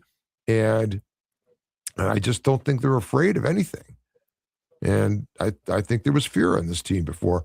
I don't think anybody is afraid of anything now going into this. So we shall see. We're going to see soon. It's getting started right quick. 2 weeks. Yep. 21st rookies report, 29th veterans report. Absolutely. And finally, with those guys reported, we're going to, you know, obviously we're going to get the training camp going, and you'll get those guys at St. John's Fisher. But they're going to cut their time at St. John's Fisher short and come back a little bit earlier, back to Buffalo and Orchard Park. And they'll have a couple of practices in the new stadium. 2 of those practices, they'll open to the public. Obviously, one is going to be the blue and red scrimmage. That is a season ticket holder event. And then Joe Brady makes the decision that we want to have another public practice open to the public for the non-season ticket holders, non-season ticket holder fans. And that caused some issues with season ticket holders, which I understand, but I just don't. I understand what their gripe is. I just think it's really in bad taste to actually make a gripe about an off-season practice that's available to non-season ticket holders, because it's not like Bills Mafia is made up of just season ticket holders. I felt like the season ticket holders were crying a little bit too much. What are your thoughts on this back and forth? Well, my biggest problem with it is that the season ticket holders didn't lose anything. It was an additional practice. It was not like, oh, you had this practice. Now we're not letting just you come. We're allowing the general public to come. And I've seen on many of my stadium videos about guys bemoaning the fact, and rightly so, me included, what are chances of getting into that stadium? And, yes, it's expensive, and people are looking at, the secondary market for these early tickets. They're not going to stay at that level. But, I think that, once again, it's one of these things where there's 2 sides to it, and you can kind of see a little bit of it. First of all, I don't believe it's corporate entities that have come and bought up all these seat licenses. It's not. It's fans. There's things in place to prevent that from being advantageous for somebody who's just willing and putting those seats on the secondary market. So if you got a guy that, with those first seats that they installed, that thing they did last year, first 6 chairs they put in, the guy that had actually paid for the PSLs for each of them, I think he probably paid like maybe $6,000 a piece for those. And yeah, okay, so he's got like 6 seats, $36,000. He's got to, go and get a second mortgage or something on his house to do that. Well, I mean, these guys were spending half that on one season's pass for that season anyway.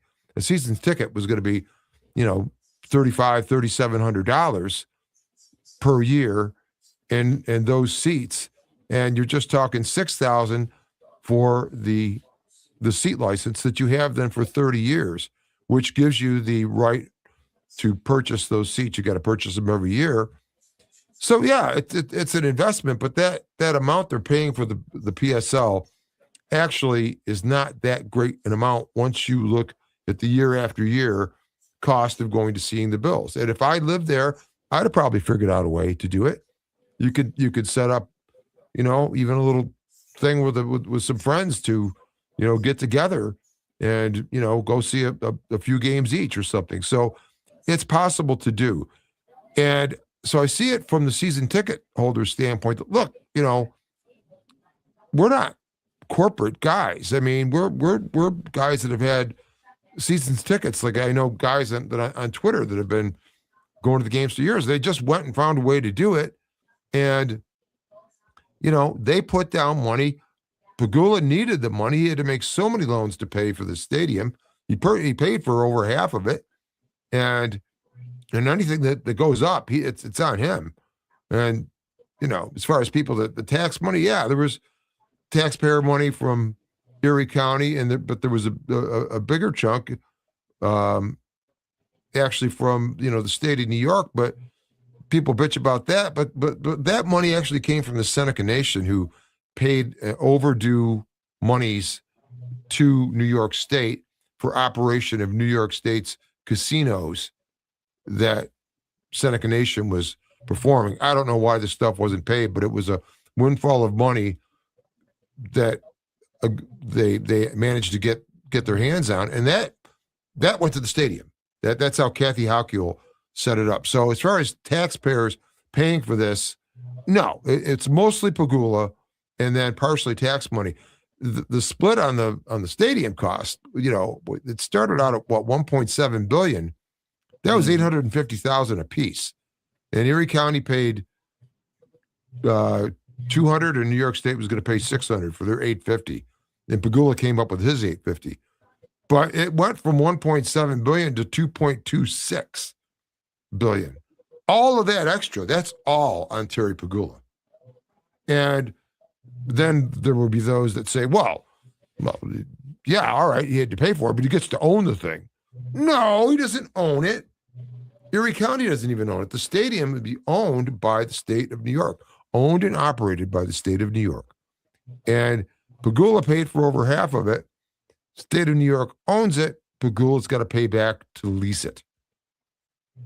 But, of course, he leases it because he can fill it up every week. So, but the thought that taxpayers are getting screwed, I'm glad that there is a practice open so people can get into that building and experience it, because I think that building's going to be amazing. I think it's the most amazing new stadium in the league. It will be the loudest place in football. There's no question about that, with the reflective panels of this canopy above Bill's Mafia, and it goes completely around the stadium.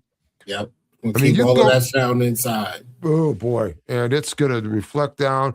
People that say, oh, we should have had a dome, would have been louder. No. If you have a dome, it bounces back and forth. They go to Ford Field. You know what they have up in the ceiling of Ford Field? Blankets. Just like I've got above me in my studio. It's blankets to keep it from reflecting.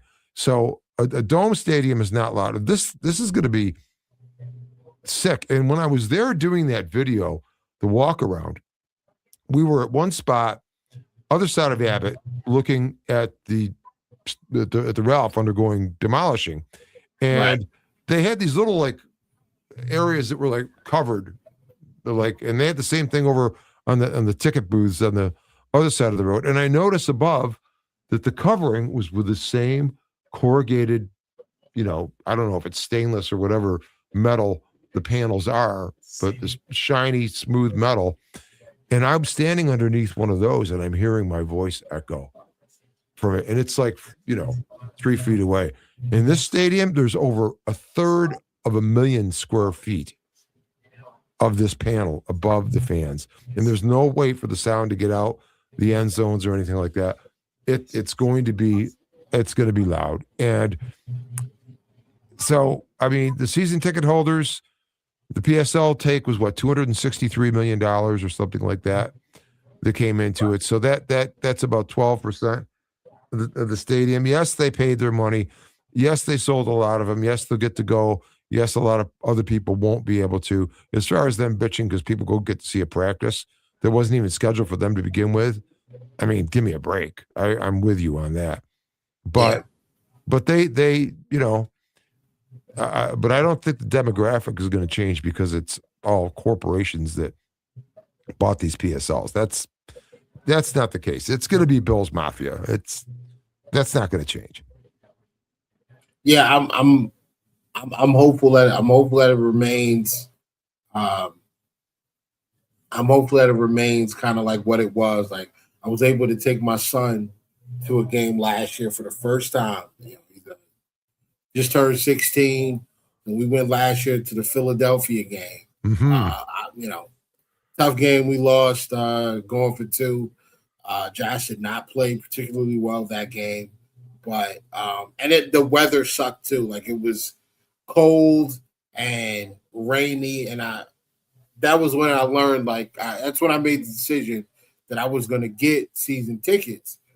Was when my son, they were sitting there, and we could not find a seat in the house higher than the upper deck, and we were at the top, like the top. That was the only ticket we could find. Sure. I asked him, I said, listen, I know it's raining, it's kind of cold. Do you want to leave? And this was like third quarter, and he was like, no. And I was like, you sure? And he's like, yeah. He's like, let's just go get a blanket so I can cover myself up a little bit more, and then that's it. And he had rain gear and stuff like that, but it was just like cold and the wind and the rain is like blowing it. So that was when I said, okay, I'll throw my name in a hat for some season tickets, man, and hopefully I get called and get an opportunity to get them. I'm gonna get 2 for me and him, and and then whatever games we can't go to, probably give them away or whatever, secondary market or whatever. It depends on what's going on or who. I don't want anybody, like, if I could put somebody in a seat, I would do that, because I've had season ticket holders do that for me. Sure. I was at the Ravens game week 1 last year. I was at the Ravens playoff game in 2024. I was there for that. I was at a few games. One of the games I went to, I sat so close, man, I could almost read the play sheet. And that was because my buddy Lee Sean gave me his ticket, and we swapped tickets. And he sat a little further back, and then I sat up close. And he didn't have to do that, man, and I appreciated that. So, looking forward to getting into that building, and hopefully, man, I get to see you there, Ralph. But we're gonna excuse me, Steve. I keep wanting to call you Ralph. No, Ralph is fine. I just confuse stuff by saying my name. I just laugh because like I said, I never refer to myself as Ralph. It's like the Ralph, and it's kind of almost kind of silly, but it's like George Costanza referring to himself in the third person on Seinfeld. The Ralph thinks this and the Ralph thinks that. So it's kind of funny. I would love to get you and my guy Dale and together on the conversation. Man, Dale goes back to the rock pile as well. Born and bred in Buffalo. Hilarious. Like, he's one of the funniest, coolest people I've met on social media. Big time Bills fans, man. I think you guys would. I think it'd be great to sit back and just listen to you guys talk about the old stadium and the memories and the snowball fights and King of the Hill and all of those different things that those of us that don't live in the area or not from the area, never got a chance to experience it. Oh yeah, it's absolutely, and that sounds like a blast. This has been a blast, and we need to do this time of year because we're getting ready for the news cycles to start, and we need to get our positions established. Absolutely. Real quick, before we get out of here, there was a question posed about Khalil Shakir with the addition of DJ Moore. What are your expectations for Khalil with the addition of DJ Moore? Steve, I'm gonna let you take this one, man. What do you think? Oh, well, Khalil's going to be scary. I mean, we know what the air yards per attempt to him just dwindled to next to nothing last season. That's based on how that offense was set up to go for whatever reasons. We don't need to get into those. But with DJ Moore coming in, I mean, just the opportunity for Shakir to get open a little bit further down the field. We've seen what he can do with yards after the catch when he's catching a bubble screen that's maybe 2 yards past the line of scrimmage. What's going on with Josh is hitting him 8-10 yards downfield? And this is where this law of gravity with the attraction that DJ Moore is going to create. And even with the other guys, because I think you're going to see a number of guys effective, although it's not going to be in everyone eats was never a positive sort of commentary. It was sort of negative. Oh, we're calling it this because we don't have the cats. So everybody's going to be a cat. I think it's different this season. I think Shakir is going to be a force. I mean, there's a number of guys. I mean, Shakir, we'll see if Joshua Palmer comes around, but I think this opens up things for Keon, and then I think even Bell. We're gonna see. I think it's going to be a thing if we see some things out of rookies and guys that we haven't seen as much of, like, Shakir even last year. And it's going to be like, oh, they're a different player. Where has this been? And it's because of how things are being run and operated, especially when you've got like, Shakir, who's so good. And essentially was much of what they were trying to accomplish with the number one. He's not a number one, but boy, if you could have him, and he's like a Robert Woods used to be, yeah, that's going to be that. I think Shakir is going to have a huge year, and again, I think the Bills will be prolific throwing the ball. I think where they were the biggest rushing offense in the league last season, most attempts, most yards, the rushing title, second only to the Ravens in frequency of running to passing. I think it flips this year. I think they're throwing the ball a lot more. I think this is built around Josh Allen, and just by proxy, you're going to have Khalil Shakir doing that much more than we've seen of him from in the past. Okay. All right. Well, hopefully, Buffalo Mafia man, that answers your question. Real quick, I'm going to throw this out there. I think Shakir will hit 1,000 yards this year. Yeah. I think we will see Shakir. I think we will see Shakir work a little bit more down the field, because of the things that you talked about earlier. Steve, with taking the restraints off the offense. Shakir is. When I first saw Shakir, I saw shades of Stephon Diggs. I know that that's really, really high praise, but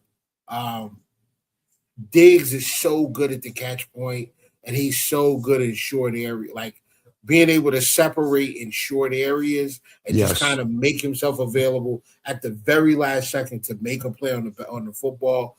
Diggs is really good at that. Shakir's been really good at it as well. I think Shakir is really good as far as like obviously yards after the catch, and it's because of his frame, not just his frame, but there's like this thing on Madden, what's called like ball carrier vision, and I just think some people are better at it than others. That's right. When you get the ball in a guy like Shakir's hands, he knows where to go upfield in order to maximize his yards. He's smart. He takes great angles when trying to evade tackles.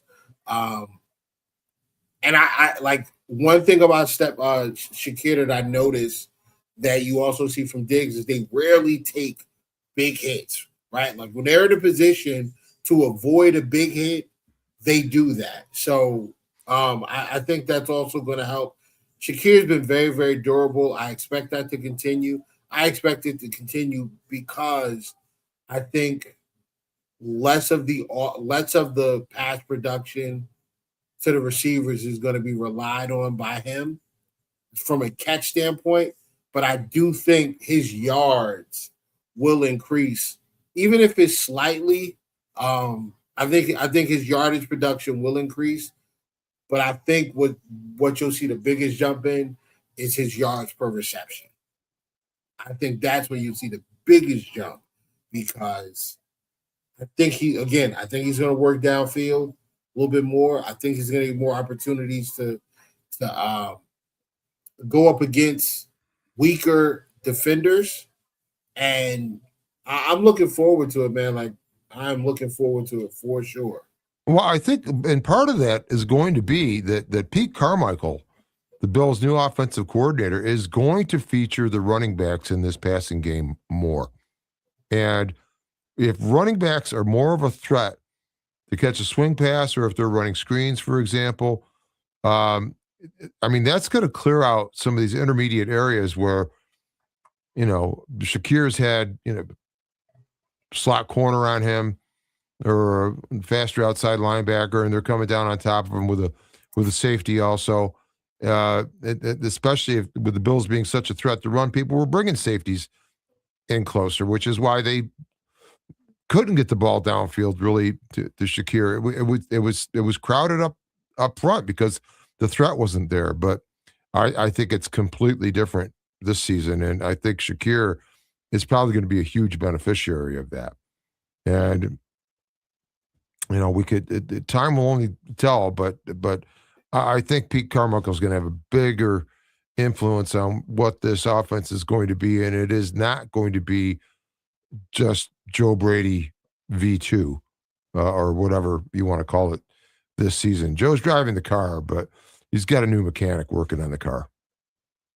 Oh yeah, and it's got a little engine upgrade to it because no more restraints. We're hitting the fast lane at 90 miles an hour, and I don't care if you're in front of me or not. Either get out the way or get run over. Now we have another guest that's coming on, the El Presidente for the Do Champions Network, Student Body Right. I appreciate you, sir. How you doing? Ralph Rant, very powerful voice. Very powerful voice. Well, thank you so very much. I'm glad to hear that. I'm guessing that's a lot of years at the Ralph and the Rock Pile. Oh boy. Well, I just visited the Rock Pile once, but it was cool. I made a bet. I was young that the Bills would win. They were hosting the 49ers. John Brody was playing quarterback for the 49ers, but Brody gets hurt during the game. And who should come in to play quarterback for the 49ers but Steve Spurrier? Wow. Future coach of the Gators. And but the Bills won that ball game 27-20, I believe. I never got paid on my bet, though. It was unfortunate. But the last time the Bills were on a grass field and until coming up here this 17th of September. At home, anyway, on a grass field. So how do you want me to refer to you? Because I actually have some questions for you guys. Well, my name is Steve. The Ralph thing is the Ralph Rant. There's a long story behind it, but my name is actually Steve Salter. Plug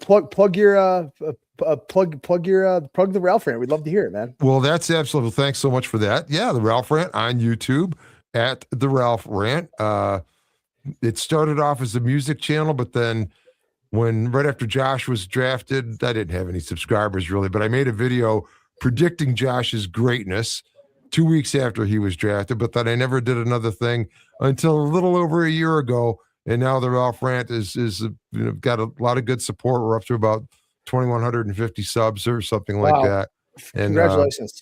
Thanks. I have a lot of fun with it and just enjoy talking Bills. And, I've got some different takes on some things and, I've been known to rant some also, so I guess that's kind of the idea. But yeah, just YouTube is great, and what a great time of year, right? Coming into the preseason and. Well, you said it started as a music channel, so let me pose you this question: is Mr. Brightside going to be left at the old Highmark Stadium? Because you can call it the Ralph, you can call it Highmark. No one's ever going to call it New Era Field.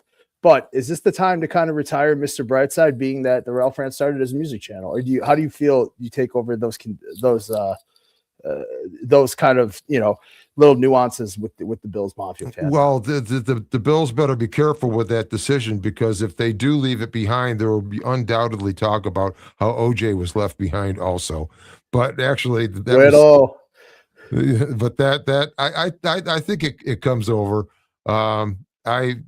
I get it with the song. I was never really there at a game with the song. I used to play the song in a band. I didn't like the song particularly, but it's cool that it's part of it. And I think it does have to come over, because the new sound system is 96 tons of speakers and 32 installations around the underside of the canopy. So I think we'll hear Mr. Brightside like we've never heard it before in the new building. Yes. Whittle, I have a question for you. A very pointed question. Has Josh Allen become too important to the Bills' identity? Because every great organization, I think, kind of faces a choice. Build a system that elevates the quarterback, or a quarterback that has to elevate the system. Which one do you think it is? I think we're getting away from Josh Allen having to elevate the system as much. I think adding DJ Moore now I think that makes Josh's life a little easier. Teams were able to sit and teams were able to press us. They were able to play man one-on-one. They did not have to double team anybody, which allowed them to put extra guys in the box. DJ Moore forces you to either put a linebacker underneath and have the corner play, off coverage, or attempt to jam at the line and then have the safety over top. Because if you don't, Josh is willing to throw it. DJ Moore can run under it and catch it. And I think it's just going to create a lot more space.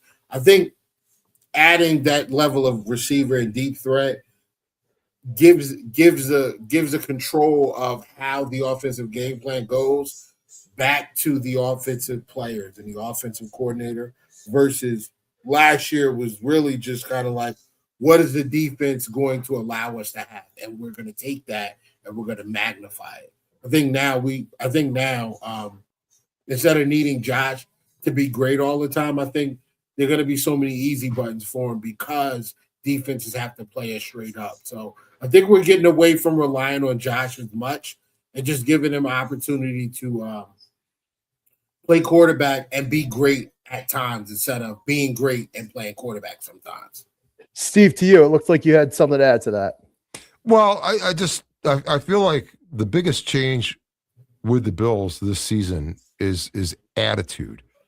And I said earlier in the show that we used to hear it's very difficult to win in the NFL, or you've got to earn the right to win all week. Well, true enough. But I think the attitude that Joe Brady is bringing to this, and what we're going to see on both offense and defense as far as the attitude of play, the attitude of guys that have come in. C.J. Gardner-Johnson is asked early on in OTAs, so what made you? Why did Jim Leonard target you to come to the Bills? And he just answers, because he wants me to be mean. There's an attitude on this team with dogs, and I think I could not agree with you more. That to me is the biggest change with this. With Joe Brady saying, we don't have to play them; they got to play us. They've got to play Josh Allen and the Buffalo Bills. There's a mindset change that has occurred with this ball club. And I think there's going to be an attitude and enthusiasm on the sideline for the Bills that we've not seen in a long time. There's no other team in the league that had both D and O coordinators up in the booth all season. Because I think... Is that true? Yes. Wow, I was not aware of that. A lot of teams might have the offensive guy down there, but or up in the booth rather, and then a defensive guy on the sidelines. But we never saw with the Bills. We never saw a defensive coach gathering linemen around, or people stepping on, like even Chrome, getting on the offensive line. We never saw somebody come up and grab Josh with a deer in the headlights look when things weren't going right. And I think that's all going to be different this year. I mean, what did we have last season? It's a great point, actually. I mean, we had this was it the whole season. McGlasses with the headphone. McGlasses with the headphone. And I love good prop. You never saw him get in anybody's face. We rarely saw him get in the face of even a. Let me get rid of these so I can hear myself again. We didn't see him get in the face of referees. He didn't talk to the team in any such way. There was just no enthusiasm on the sideline, and it was all about attitude to me. And I think we're going to have a situation now where it's like Brady said in his opening press conference, "I'm the weather, baby. You're going to feel me all the time. It doesn't matter if it's coffee or an energy drink. I mean, he is going to be the temperature of this team. He's not going to be stepping on it. He's going to be unleashing it, as we see here." Now, with that, do you think a lot of Bills fans are confusing urgency with panic? I think every offseason kind of becomes a referendum kind of on the franchise's future. And honestly, the reality is that contenders kind of don't rebuild. They recalibrate, The challenge is really recognizing the difference between a flaw that needs fixing, I think, and a flaw that simply comes with competing at the highest level. Have we equipped the team with some of these things? And do you think, at the penultimate question, are Bills fans confusing urgency with sheer panic in the way we assess these teams in the offseason? I definitely think so. And I think this probably happens in a lot of cities where people have their opinions about the teams coming in. You'll find some of the most critical fans, the ones being nearby. I think Bills fans have an extra added sort of something going on with that based on, the history that led up to McDermott and since McDermott. There have been people out there that refer to these kind of negative fans as, negative Nancy's or Debbie Downers. Debbie Downers is one of my favorite, but Debbie it's not to use a girl's name. We don't want to be sexist here or anything like that. Debbie is an acronym, DEBBIE. It's Drought Enhanced Buffalo Bills Insecurity Effect. Is that like boy, I love losing Super Bowls? Well, there you go. There you go. And there's a new area code in, Buffalo 044. And, it's that one came out a long time ago, actually. That was the Super Bowl record, I think, 0-for-4. But I think there's that worry. But I think there's an urgency on the part of the team and on the part of Brady, not so much of a pressure I think that's being applied from outside. It's the knowledge of what this team actually is and can be. And I think with all of its impediments, the weights it was carrying around last season, having a defense that was trying to protect, or an offense that was trying to protect the defense, rather, by running the ball more and more often and for more yardage than any other team in the league. A Josh Allen offense running the ball, I mean, that was protecting the defense. I think this is the whole, I go back to the attitude. There's a different approach and attitude, I think, this season, but it's not so much about, there's no panic. I don't see that at all with them. I see them as like, yes, you get rid of that weight and let's put this weight aside and let's not make the defense so complex that young guys like a Cole Bishop can't get on the field until like the end of their rookie season, even though he missed a lot of training camp with an injury. It's because McDermott's defense required the mental agility that a lot of these rookies wouldn't have. And so people start, complaining, oh, why didn't we, draft Cooper DeJean instead for our defensive backfield? He picked off Mahomes on his birthday and ran it back for a tutty in the Super Bowl. Well, it's because McDermott's defense, I think, was so complex. So I think that's going to be different. The defense is going to be far more reactive. They're not going to have to worry about the crowd being a little quieter so they can communicate like we saw at times with them last year, because communication was tough after we lost Hyde and Poyer.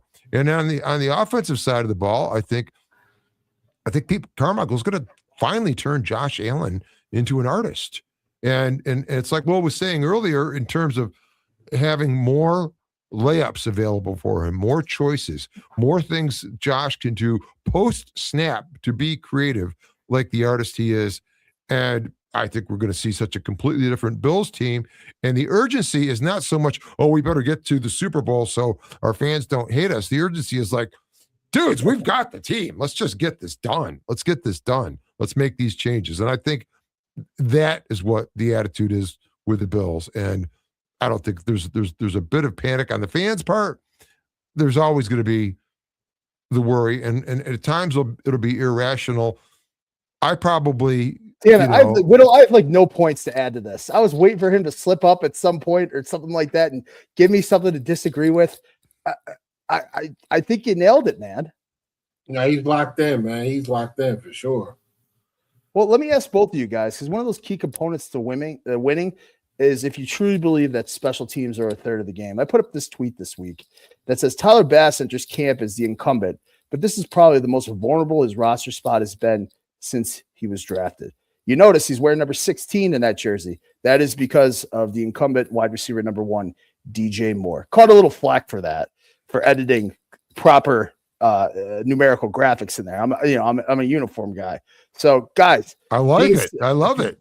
Being said that, do you truly believe this is the most vulnerable we've seen, coming off the groin injury, coming off the unreported metacarpal contusions and fractures in his right kicking foot? He's on a big contract, guys, which he restructured last year to keep him more palatable, to keep him on the team. I'll leave it open for him. Whittle, I'll start with you, though. What's your thoughts? Well, special teams a third of the game. Oh, yeah, like special teams is important, but I think special teams is really important. It's more important that you don't screw it up more than it's important that you have to be great at it. I think the Bills' offense is so good that as long as you just don't screw up on special teams, you're okay. I would argue field position matters, though. You duff a kick from the 40, that's bad news.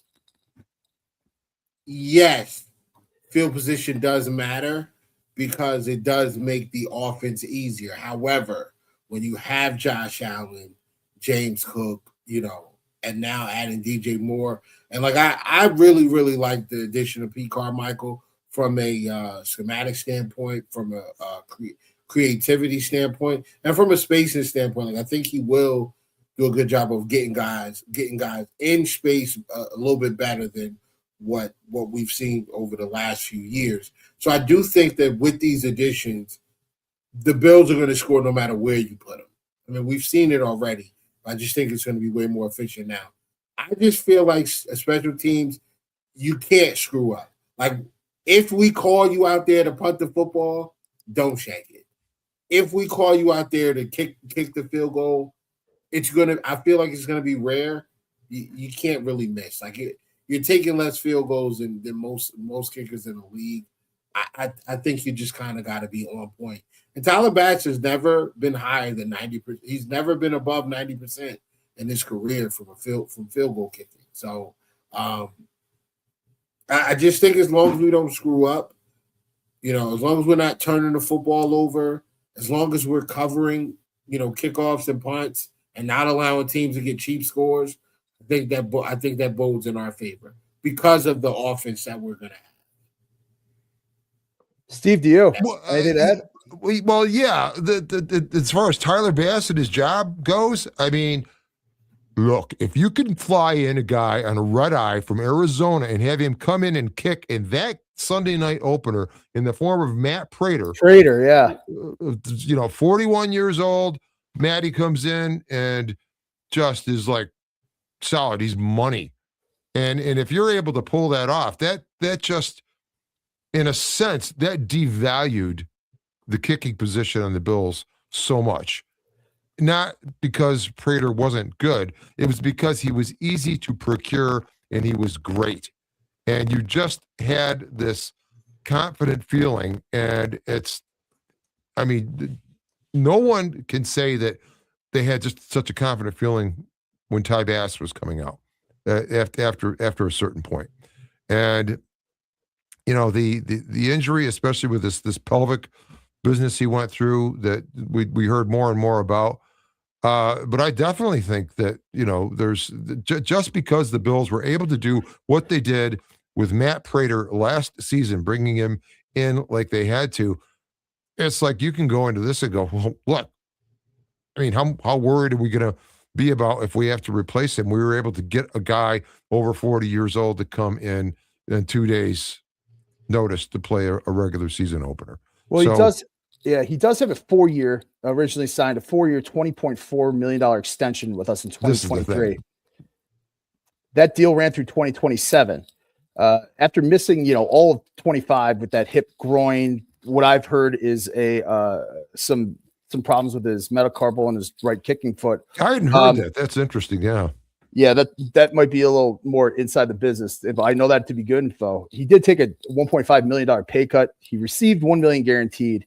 And he can earn $1 million back through incentives, which reduced his cap hit, I believe, from $5 million to around $3 million. So his kind of new cash compensation ends up around like $2.45 million. But the interesting thing about Bass is he's 84.5% field goal percentage, and that's pretty solid for NFL starter territory. And he's also almost 70% from over 50. So the issue isn't volume misses; it's kind of that. Several of the misses came in high leveraged moments, I think. Most notably that kick against Kansas City in the 23 playoffs. Yep. That one has kind of shaped public perception, more than a dozen, times a day, on Twitter. So I kind of think that restructure is like, we think Tyler Bass is our starting kicker, but we're not paying him like an unquestioned top tier kicker until he's kind of proven healthy. But through all of that, Buffalo lowered the cap hit, added solid performance incentives, and kind of maintained flexibility while giving Bass a chance, to cement the job in 2026, I think. I think you need to do that because we have to remember the good kicks. We have to remember the 61-yarder against the Dolphins. We have to remember the winning kick at Detroit at Thanksgiving. It's the same game that Von got hurt. But the other thing to give consideration to is for everything that's said about Tyler Bass, he has kicked half of his football games at the Ralph. Fantastic point. Windy Ralph. And that is now different. The canopy is 110 feet over the top of the field level where it comes in at the center. The wind confusion thing with the Buffalo Charges, of course, that's the cutouts on all the exterior panels. They're all precisely the shape of the Bills swoosh on the side of the Buffalo. But all those perforations, they're what they do is they mess up the boundary layer of wind coming against the building. Rather than sliding along like Teflon, these cutouts create these little eddies all the way along, and the wind cannot stick to it. And then once it gets up to the top, going around the shape of the canopy, it's all turbulent above, and that means it's not in any one direction.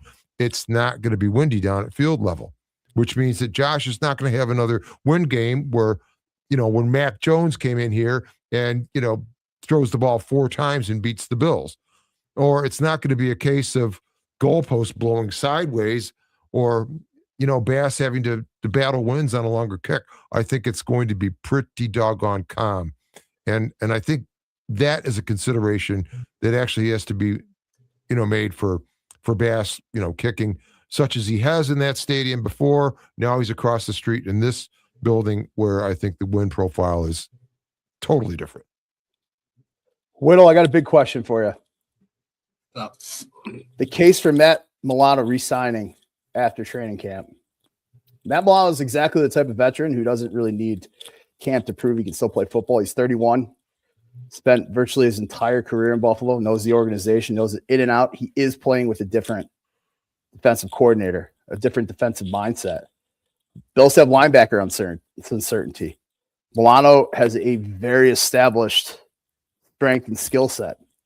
And kind of the market has spoken about their wants outside of one Bills drive.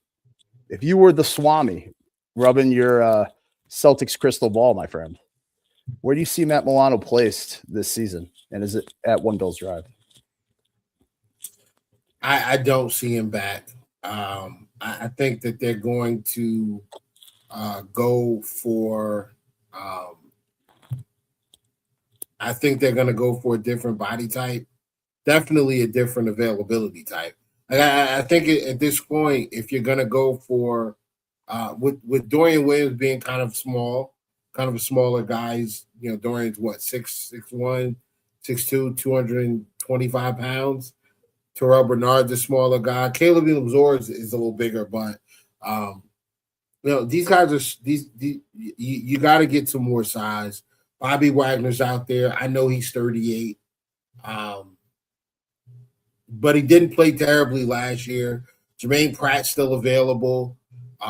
He's got a nose for the football. He's on the bigger side, and he's extremely smart as well. I don't know, man. I just don't see it because of the injuries we already deal with when it comes to Terrell Bernard. Signing Milano, who's often injured, it's just not like it. I just don't see it. I don't see it, and I hate that because I love that, but I just don't see it. Steve, you? Well, it's difficult to say a little bit. First of all, people that are judging Milano, and this is kind of next to a larger point where I did a show a couple weeks ago and just talking about what some of the national thought processes were on the Bills, and Warren Sharp was a good example coming out and what he anticipates for the Bills. But he's talking about Buffalo, and especially on the defensive side, he's talking about like Greg Rousseau and the number of sacks he got. Well, Greg was playing like a 5 tech or, outside tackle all season. He was not a stand-up outside linebacker in a 3-4.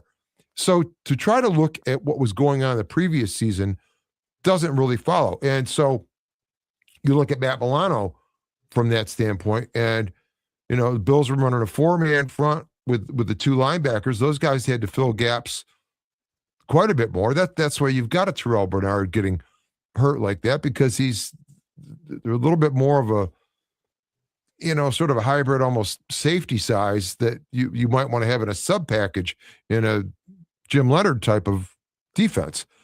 Milano, though, he could fill the gaps well. I mean, if he could stay healthy, I think it's going to be a little bit more of a situation of where linebackers do not have to contend with linemen quite as much as they might have previously, because the Bills are now running the 3-4, where the 4, those 2 outside guys are actually line of scrimmage. So again, it's going to be different. And I who knows on Milano, but I do think definitely the Bills have demonstrated that they are interested in getting more aggressive attitude, sort of apex predator types of guys on the defensive side.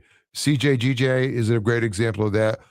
Like Whittle, you just said, Caleb Alarms, or we're talking about nasty dudes with attitude. Chubb is going to be attitude. I mean, Parker. I mean, it's going to be so different that trying to look at what a player was on this Bills defense last season starts not to play so well when you're really trying to get an idea. In some cases, we don't have any idea what guys could be like in this defense compared to what they were. But having said that, who knows? Milano, might also be a guy that's not interested in off-season stuff, and is at the age where he's going to go jump on a team that's ready to start him with him right at the beginning of camp. So, or part way through camp. Who knows? But I think the Bills are definitely looking for this aggressive style. I mean, if you had a younger Shaq Thompson, and a Caleb Alarms, or so. But the idea of the faster sideline to sideline, smaller linebackers, I don't know if that fits into what Jim Leonard wants to do as precisely as it may have with Sean McDermott's defenses. Whittle, can you bring up the Super Bowl thing, please, real quick? I got to go off real quick. Oh, this is what happens. You wake up at 11, almost 11:30, with nothing soft to lay next to you, so you get on YouTube. I mean, to bring this up is like the equivalent of showing up to a business meeting with a fax machine. Like, congratulations. You have identified a historical event. Now try forming an original thought. The funniest part about like these punchlines is that people using it think they're delivering like a knockout blow, and they're not. They're pulling out a dusty VHS tape off the shelf and acting like they've discovered fire. We lost 4 Super Bowls. Yes, they did. They also got there 4 times in a row. Like, do you know how many teams that would trade their entire franchise for that problem? I mean, most NFL teams would kill for the burden of being the second best team, congrats, Pats, in the world 4 consecutive years in a row. You did it once. And they're celebrating like they won the Super Bowl. Like, it's the ultimate just nonsense. It's like making fun of Michael Jordan because he lost playoff games because he won championships, or criticizing Tom Brady because he didn't win every Super Bowl. I mean, the expectation of perfection is like a fascinating disease to me. And apparently losing before winning is only embarrassing in Buffalo. Look, nobody cares. The stocks moved, the company grew, the market changed. Update your thesis. You know what I mean? It's just, they think this is an insult, but you're going to one of the most historically fantastic achievements ever. And the fact that the Bills went through all this and they go from the hunter to being hunted, and then you go to your analytics to a division rival and you grab a joke older than half the players on the roster and scream it louder and louder, hoping volume compensates for originality. I mean, nobody's impressed. They're just wondering why. I'm wondering why you're still holding this position. You should probably find a new argument. DVDs have replaced VHS and emails have replaced fax. I mean, they do it because it's the only insult Buffalo has. A lot of teams have no response to Josh Allen. They have no response to a decade of relevance, and we have so much to look forward to that we're not looking in the rear view mirror. That's why the windshield's bigger. All I wanted to say. I mean, there was a point in that somewhere, but I think we'd have to dissect his comment letter by letter by letter to see if there was even a hint of one. I mean, I gotta take a lap. Unbelievable. No, it's fine. I mean, it's whatever. Like, I don't know if the guy's expecting us to crash out or whatever. Like, dude, it's almost midnight and you're up trolling a live podcast for a rival team. Like, if I don't have anything have anything soft to lay next to was a person, you definitely become the definition of that. So, I mean, enjoy your socks tonight, man. Thank you. Thanks for stopping by. But anyway, Ralph, man, we're gonna cut out of here pretty soon. I appreciate you popping in, man. Thank you so much. I definitely would like to have you back on next week when we talk about preseason. We're gonna definitely get into the rookies, some expectations, some potential roster moves that we'd like to see happen, and we'll pick our we'll pick our what do you call it? Our training camp darlings before training camp starts. So yeah, we'll get that done next week, and I'm hoping that you can come back. If you can, I will definitely send you the link so you can join back. Count on it. We could say it right now. I love doing Wednesdays, and Steve, you've been fantastic, man.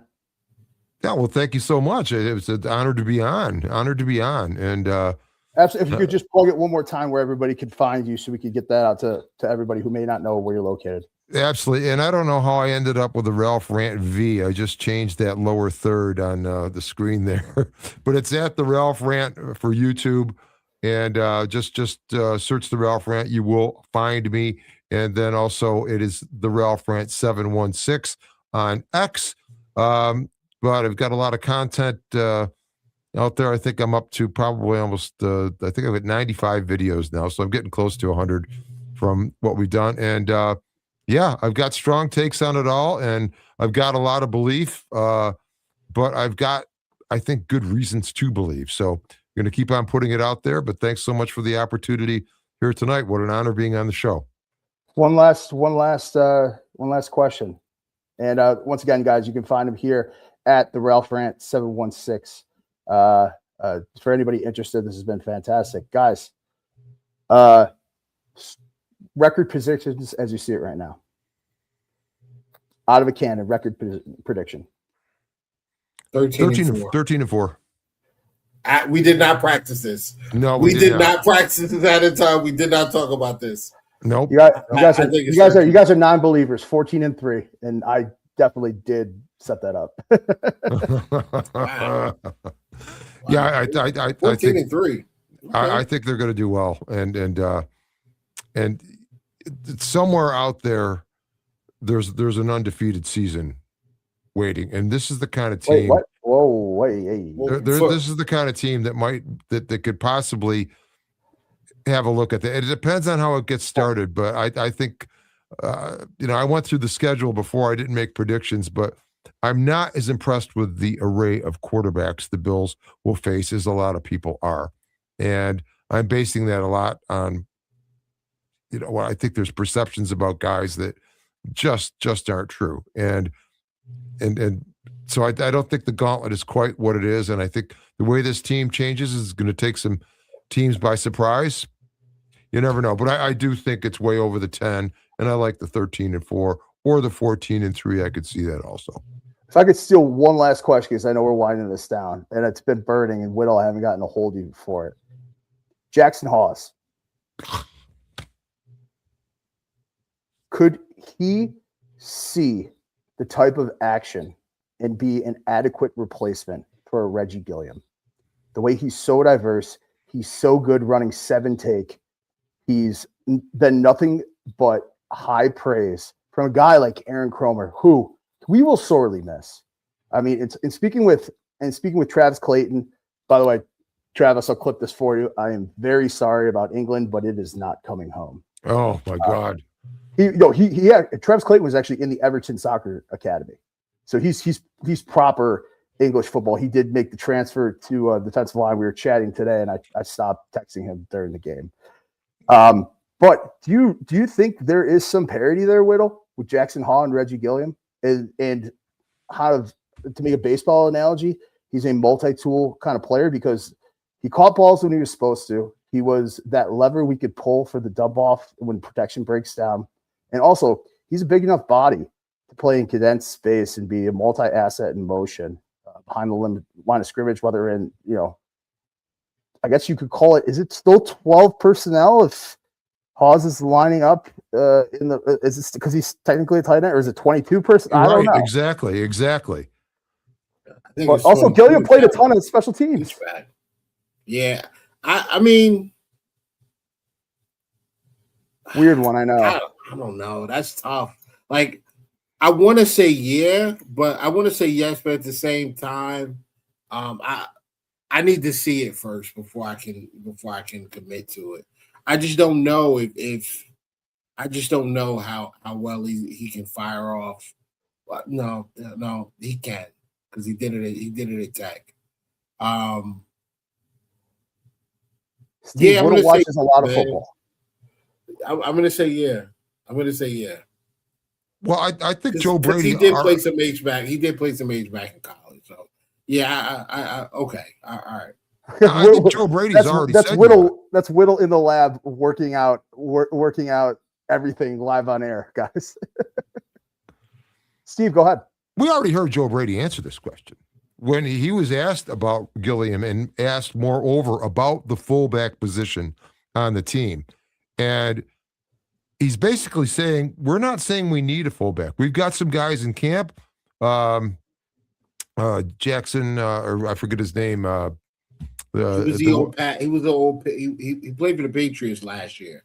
We essentially swapped fullbacks, basically. And it basically, I mean, he's saying, well, they're going to have to see it in camp. There's going to be a fire hose thing, but it sounds to me like he is not intent on having a fullback in this offense, and I think it's precisely for the reason you stated. Jackson Hawes is demonstrated as being the best blocking tight end in the league. He is a threat on the offensive line to chip or block or chip and catch. We saw him, catch the fourth down from Allen during the comeback against the Bengals at the Ralph last season. For him to get high praise from Aaron Cromer, Spencer Brown, Dion, Josh. Oh yes. I mean, Cromer, to get that type of high praise from Aaron Cromer, which truly I do have some nerves about that, just in talking to Eric, talking to Alec about, Tommy Doyle, they all went to his retirement party out in California. He was that respected. Mitch was there. Yeah.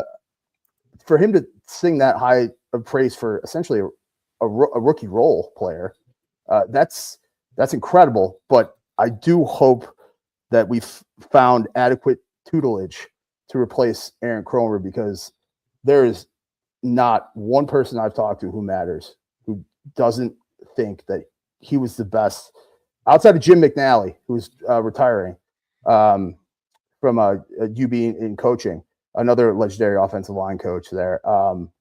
Even Teddy Cottrell saying Cromer is just the best at scheming him up. And I think Pat Meyer, though, is probably as good a protege for Chrome as you could think of. And I'm hearing great things about what Meyer is doing. Of course, he's got the continuity with everywhere except the left guard, and we'll see what that becomes, if it's Alec or if it's AA. There you go. And you got to bring the nasty. That's the thing. That is the thing with the attitude. I mean, he was basically given, and this is, little personal relationship. He was almost like he was given one. And by that, I mean, you get one attitude inflicting gesture or action. You're not going to get 2 15 yards, but you're given one just to set the absolute tone. Bet. He is a dog. That's why they put him in the mid-level on kickoff return. I remember still when that ball, we almost fumbled. We almost gave it up on the kickback, and Alec recovered it. And he tells a great story on my podcast about his peaches were getting grabbed by somebody in the pile, and he quickly identified who it is. And he said, I was trying to collapse their trachea if they thought they were going to take this pigskin from me. Wow. Yeah, it's the nasty. It's the nasty. That's what Brady likes. And the thought of Clayton over, I'm so glad to see that happen. And I'm surprised it didn't before, but I feel that McDermott, and as complex as he has to make defense, it's going to be, he's going to make it difficult for a guy. He made it difficult for Cole Bishop to get on the field, let alone Travis Clayton. But I'm wondering if we see Travis Clayton in the middle a little bit. I mean, well, he did have a little undercover labrum surgery the last year of Tommy Doyle was on contract. Right. But he's an athletic guy. I mean, yes. he ran like a high 4.6 something. He played at the Everton Football Soccer Academy in Europe, and he's on the last year of his international designation. So why not give him a shot? Yeah, exactly. Yeah. I think you might see something surprising again, because it's not McDermott any longer, and I think Brady. I mean, it's kind of obvious to see that defense would be such a different, especially in this defense, for a guy that would be able to go out and attack and not have to have maybe the mental agility that was required with years of experience in McDermott's defense. Boy, that could really be a neat thing. And also, it was probably really tough for him rotating from the practice squad to getting in any reps, because it requires such continuity in running duo, in running take, and running tray.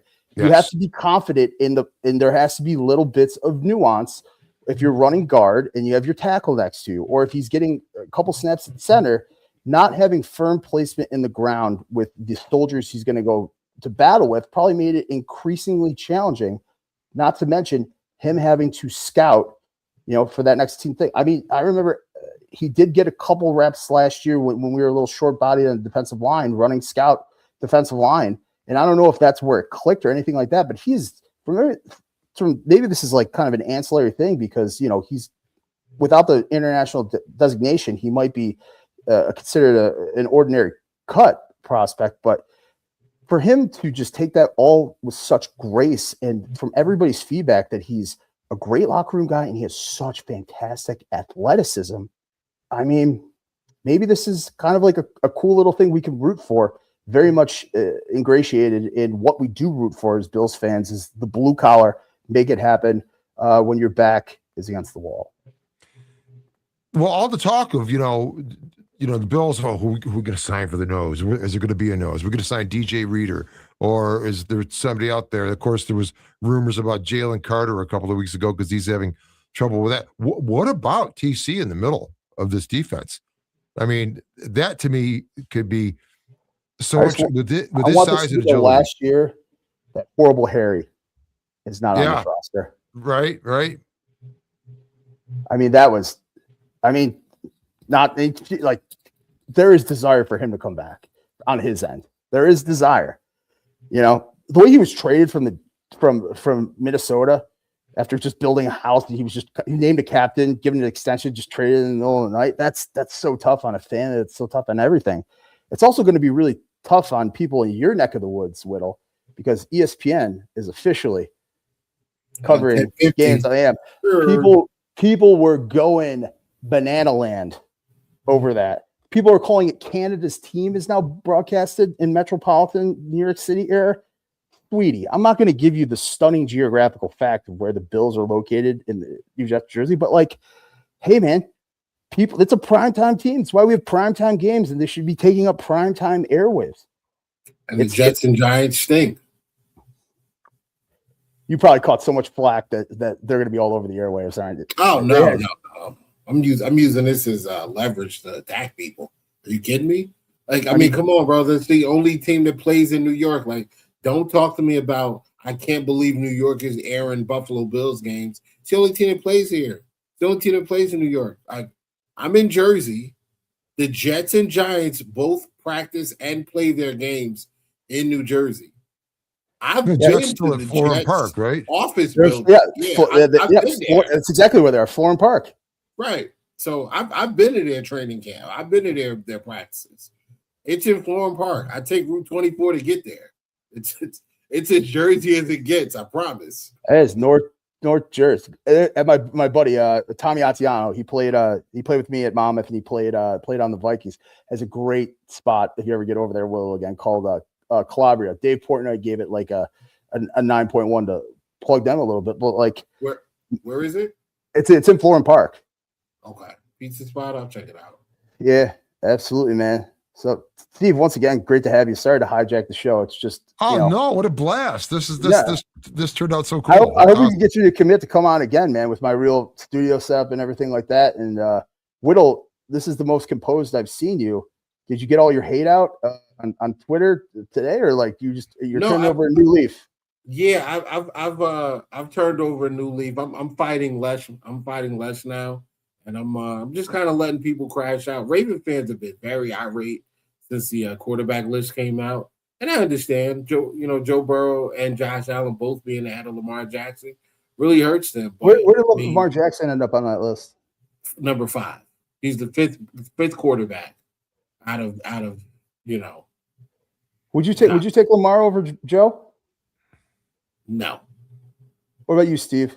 I would not. If I'm going to build an offense that's predictable, I mean, Joe Burrow's the best technician in the league. And a technician is great if that's what you want. I'll take Josh Allen, the artist, over a technician. But if you're going to have a technician, Burrow just puts the ball where it needs to be. And I think the one thing Burrow has over Lamar is that Burrow has a very good mastery of, just because you can throw the ball there doesn't mean you should throw the ball there, which took a lot of years for Josh to learn. Hero ball, cowboy ball, there's moments for that, but just because you can doesn't always mean you should. It's course management, risk mitigation. Yeah, well, it's the mentality, the mindset of a guy who lost his opportunity to play at Ohio State, goes to LSU and sees some success and says, "Okay, you know what? I have weapons. I'm going to utilize them." And he's very, very accurate. He's very, very smart. I think his pocket. I think his navigation of the pocket is the best out of the elite quarterbacks. I think he's better than Mahomes at it. He's better than Josh. He's definitely better than Lamar at it. And Lamar and Josh and Patrick Mahomes are masters in the pocket. Like, I think they do a great job of knowing when to go, where to move, when to reset, and they get their arm angles together to avoid, defensive line. Like, I think they're very good at it. I think Joe's just a little bit better. And he has to be because he's less of an athlete. I would really love to see someone, whoever it is, and I don't think it's going to be Knox, it could be Kincaid, to get on that wavelength that Brady had with Edelman and that Mahomes had with Kelsey, where if a play's extended, there's the nonverbal physical cues of a little bit of playground ball, going a little off script when the time and situation calls for it. Everybody credits Gronk as being Tom Brady's kind of utility guy, but when you really look at it, it's kind of like the nonverbal cues of Edelman to break things off early, knowing when pressure's coming. And I don't know if there's anybody on that roster with that type of rapport that's evident, where there can be an element of good, annoying playground ball, because that's what it really is annoying. This is part of what we've heard coming even from Keon Coleman, where the talk is about him. He was trying to be technical and run that route, that 15 yards and out. But, hey, maybe you're breaking that route off at 11 yards. You've got to be aware of what your quarterback is doing and so forth. I think that kind of approach is going to be more promoted in this offense, because I think the idea of Pete Carmichael is to take advantage of this quarterback who can be creative post snap and not do it in such a way that, oh, we're just like doing amazing things off of broken plays. No, let's have a post snap situation where there are options that come up the way the thing is designed, and that there's always going to be some kind of a layup available for Josh. And I think based on that, you're going to get back to a situation where it's kind of like what he had thrown to Cole Beasley when I literally took it off my tongue. Beasley was always right there. I mean, the third down or whatever, you could count on him getting that 7 yards if needed. And I think that's what this offense is going to become, and I think it's going to be kind of designed to let Josh be more creative, not just pre-snap, but post-snap. And if you can be creative post-snap, that's 4D chess now. That's through the looking glass. One of the things I hope for Shakir, because Shakir makes you defend every blade of grass, especially the unders and 10 yards in, but most of his creativity comes in the yak, yards after catch. And if I think you saw flashes of the playground ball from Keon Coleman. I think that's the one. I think that's the guy who's going to develop that big play from broken plays. I think he's going to be the one that benefits. I want him to be the annoyance, like like when Patrick Mahomes in his heyday dropped back. It's like 1 Mississippi, 2 Mississippi, 3 Mississippi. With Josh, sometimes it's like by 3 Mississippi, the ball's not away. It's like, oh shit. But with Mahomes, if it's at 3 Mississippi and the ball's not away, it's like, oh shit, for a different reason. They might bust one. You know what I mean? It's a dichotomy of personal and emotion watching the game. Yeah. I think you'll see it. I think you'll see it a lot more. And I mean, and when I say the flashes, like in the Jets game, you saw him make the play where it was kind of a broken play. Josh just kind of flings it to the opposite hash in the back of the end zone. Keon goes up and gets it. Against the Ravens, the ball gets tipped. That Ravens play is creatively brilliant. And that's exactly. And that's not giving up on a play. That's being completely alert. He has that quarter second burst of awareness that I know now he is capable of, because he delivered on it. He didn't just blindly break on that ball quicker than everybody else out of sheer luck. It was his playing with anticipation and alertness. He's been doing it since Michigan State, man. He's been doing it since MSU.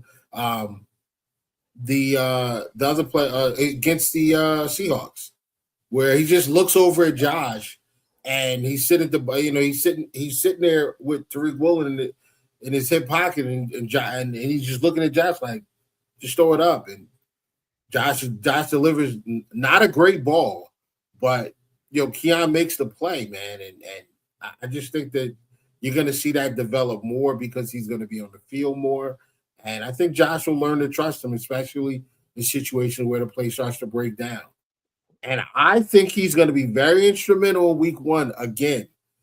We've played this team. When Whittle starts smiling out of the corner of his mouth, I know something good's about to come out. Listen, we played this team 3 years in a row. Keon Coleman owns Kamari Lassiter. It is what it is. Go pull up the numbers, pull up the film. He owns that. And this is getting clipped, right? That's fine. Clip it. Like I want Texas fans. Clip it. Play it, bookmark it, whatever. I'm going to make this as short anyway. Keon Coleman owns Kamari Lassiter. I know DJ Moore is going to draw Stingley. Kamari's going to be on the other boundary. The other boundary is going to be Keon. Week 1. Curtains? Are we calling curtains? It's curtains for the Texans, and it's curtains for Kamari Lassiter. You heard it here first. 5 or 6 receptions from Keon. I say he goes over 75 receiving yards, and he has at least 1 touchdown. He might get 2. I think he owns Lassiter. I'm looking forward to that. Steve, that's what's called getting out your fishing pole, lining up, and giving the Whittle the bait to give me something super hot fire.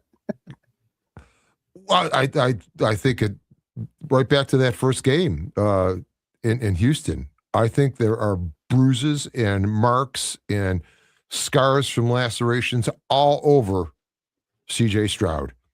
And I think this Bills defense being week one, there will be no film on what Jim Leonard is planning. You're not going to see it in the preseason. The preseason's about individual performances, and they're going to mess Stroud up because there's a hangover from playing like that in the playoffs. It's you look at example after example of that, and he was abominable in the playoffs, was CJ Stroud. And the Bills are going to climb all over them, and then they're going to have something for that. They'll diffuse that defense, and I think the Bills, go and win that game. And I think the Bills go on and win the next three. I think Bills go 4-0 out the gate. They're going to win out there, and then they're going to be at home for those three games. And I think they go 4-0. I think it's a big start for them. I'm not as worried about the quarterback gauntlet as some others are, but I think it starts in Houston, and it starts with this attitude of, okay, this is not happening again. This is no longer a house of horrors. I think the Bills are going to be just fine. Man, let me just say this. When I look at that Texans game, and when the schedule came out, I said we were going to beat the Texans because it was week one. Three of the top five starters, three of the five starters on the offensive line for the Texans are brand new to the team. They will not put all those guys on the field together at the same time in the preseason. Certainly not. You just don't want to risk the injury, right? Right tackle Braden Smith coming over from Indianapolis, really good player. I think just what you said, Ralph, that you don't have any film on what these guys are going to do. It's going to be different than what McDermott did. So they're going to be coming after him. He has to now redevelop chemistry with Nico Collins at game speed and Tank Dell at game speed. And it's week one. You think Tank Dell's playing you think Tank Dell and CJ Stroud are going to be in the field together for more than a series or two in the preseason? I don't think so. I don't think Tank Dell plays in the preseason. I don't think Nico Collins plays in the preseason. So they're gonna have to develop that. They're gonna have to develop that through practice and through and when they get on the field in week one. And I mean, they practicing against the best defense in football. But at the end of the day, I just think there's so much change and so much mystery to what's going to happen as far as what the Buffalo Bills do defensively, and then there's so many things that have to get chemistry built on that Texans offense. I think the Bills are going to have. I think the Bills have. This is the best chance for them to take down the Texans that they've had since we beat them 40-0.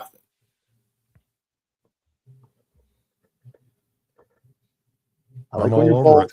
I like when you're bold, and I think it's starting to feel like we're getting that energy back, like we're ready to go. Yeah. I got the Bills going. I got the Bills winning that first game. I'm not too sure about the game two, but for sure game one. How much grace? I've already put money down on this one. How much grace will you give Jim Leonard through the first four games? Tons. Like I'm giving him this first season. Yeah, we'll see. I mean, and we don't know if it's gamesmanship. He's mentioned on at least one occasion about it might take a year to get some of the people we want into place. But on the other hand, I think they've been so intentional on the guys that they have brought in terms of attitude, in terms of aggressiveness, and both the free agents and the draft choices. And I believe what he's creating. I'll give it some grace for sure. I mean, he's just getting started with this. I mean, and by grace, I'm talking about, maybe a couple of times somebody gets behind them, but I have a feeling that they are going to be pretty intimidating from the get-go. And I think there's a belief on the team that they're going to go out and win. I don't think there's any feeling on the club at all that this is going to be dicey to get started. I don't hear that from anyone, where you might not expect to hear that from guys on a team anyway, because they're going into it believing. But I just think there's an attitude on this that it's going to be all right, and the Bills are just fine with some of the national press kind of fading them a little bit. And basing so much of what they think about the upcoming Bills and what they did in 2025. And it's like, this is going to be different this season. Categorically. Different. I think all the cards are lining up in that if Josh Allen's comments reign true, that he really has to dial in because of pressures coming from different places, stunts coming on the defensive line, disguised coverage. The Ducks are really getting lined up in that. He's probably not going to show a ton in preseason. So you have an element of surprise there because he's a new DC. And then if Josh Allen's comments reign true, where he sees it every day and he still has to really, really dial in at a time like OTAs to identify where the pressure is coming from, where the Bell safeties are, those are 2 1-2 punches of nothing really on film and the unpredictability when you do fall into a rhythm where he can suck you out of that rhythm by showing you a completely different look while still in the same condensed personnel. I think kind of a Houdini act of unpredictability, but consistent pressure really has an opportunity to be an identity of which we can succeed from. Absolutely. I think if it's not abundantly clear now, it's going to be not too deeply into the season that Leonard is out on the forefront leading edge of modern NFL defense, and these are really ideas that Rex had years back, talking about hybrid players. They spoke of it more, and having a guy that's like a glorified safety or whatever it may be. And I think it's more now where you've heard the term positionless. You kind of saw a little bit of that with Denver. I think it's going to be ever more so with what the Bills are getting set up. And the best part is he, from a drawing from his own player standpoint and his own player experience, he comes from a traditional system of which is ingrained in his experience. Yet it's almost like I would entrust on him to build upon the traditional threat of defense with the nuance of positionless football, like you so eloquently stated.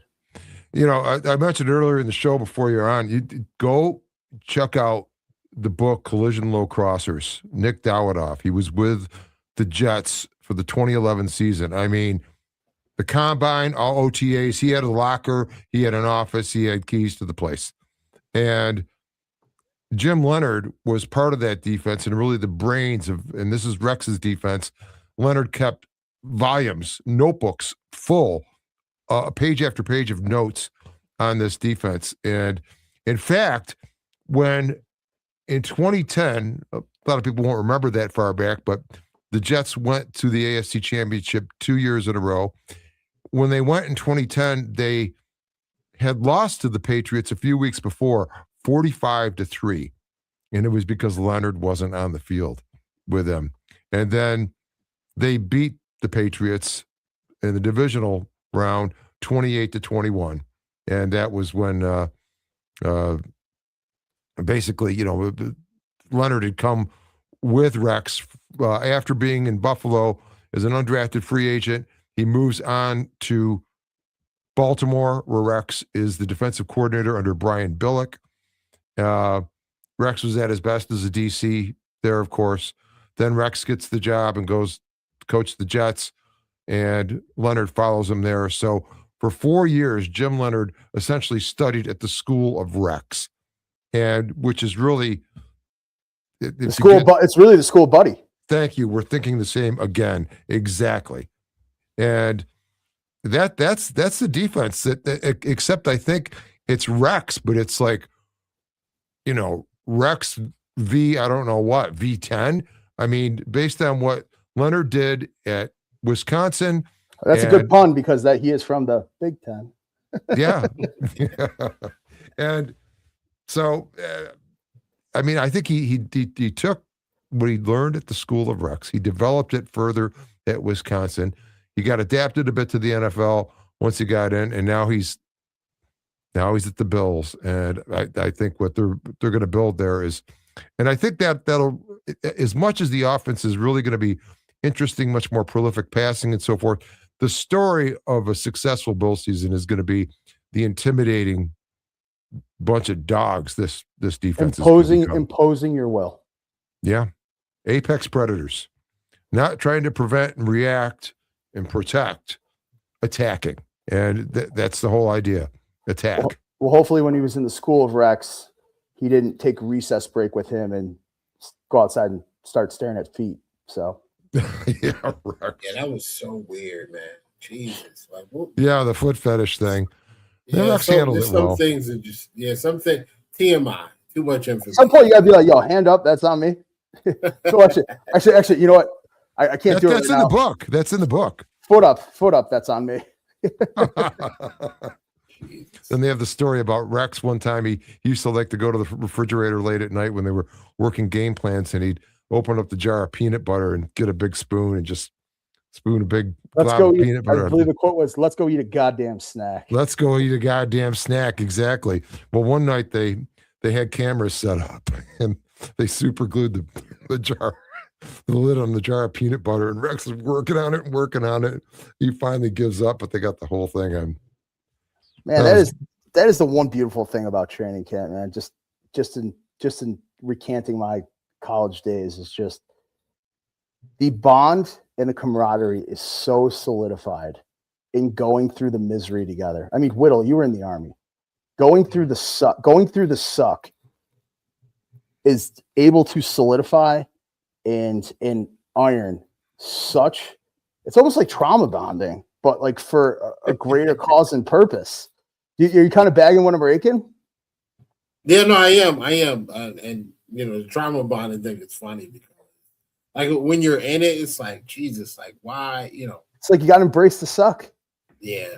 I'd rather be anywhere but here. And then when it's over, you're like, man, it wasn't as bad as I thought. Yeah. I do that often with basic training. I won't go back, though. It's over with. You tweeted out something great, just like a side point about just social commentary about like the reason you have what you have is because like you were in the military or whatever. And the one guy is like, yeah, dude, no shit. You think I did this shit for fun? I was howling at that, Whittle, because I was picturing it in your voice. I was just like, so guys, I got nothing more. This has been fantastic, by the way. Awesome. Just awesome. I love this. So I will be back whenever the opportunity presents itself. Don't tempt us with a good time. Yeah, that'll be next week. That'll be next week at 9 p.m. for sure. Whittle, I'll leave it to you to send them off. All right. All right. Appreciate it. Thank you guys. Thank you all for coming again, coming back, coming to view us at the gosh, I'm like dead to the world right now. Jesus. Thank you guys for tuning in to another episode of Coast to Coast. I am your host, Whittle 2K. My co-host, Beyond 716, is not here. Tonight we were joined by the Ralph, our good friend Steve, who will be back next week as we preview training camp. The rookies are reporting. We'll talk a little bit more Bills football, and we'll get into some of the season stuff. So appreciate everybody for tuning in. Come back next week, like and subscribe, and we'll see you guys next weekend or next Wednesday, 9 p.m. Go Bills. Let's do it. Be good, do good, God bless, and go Bills.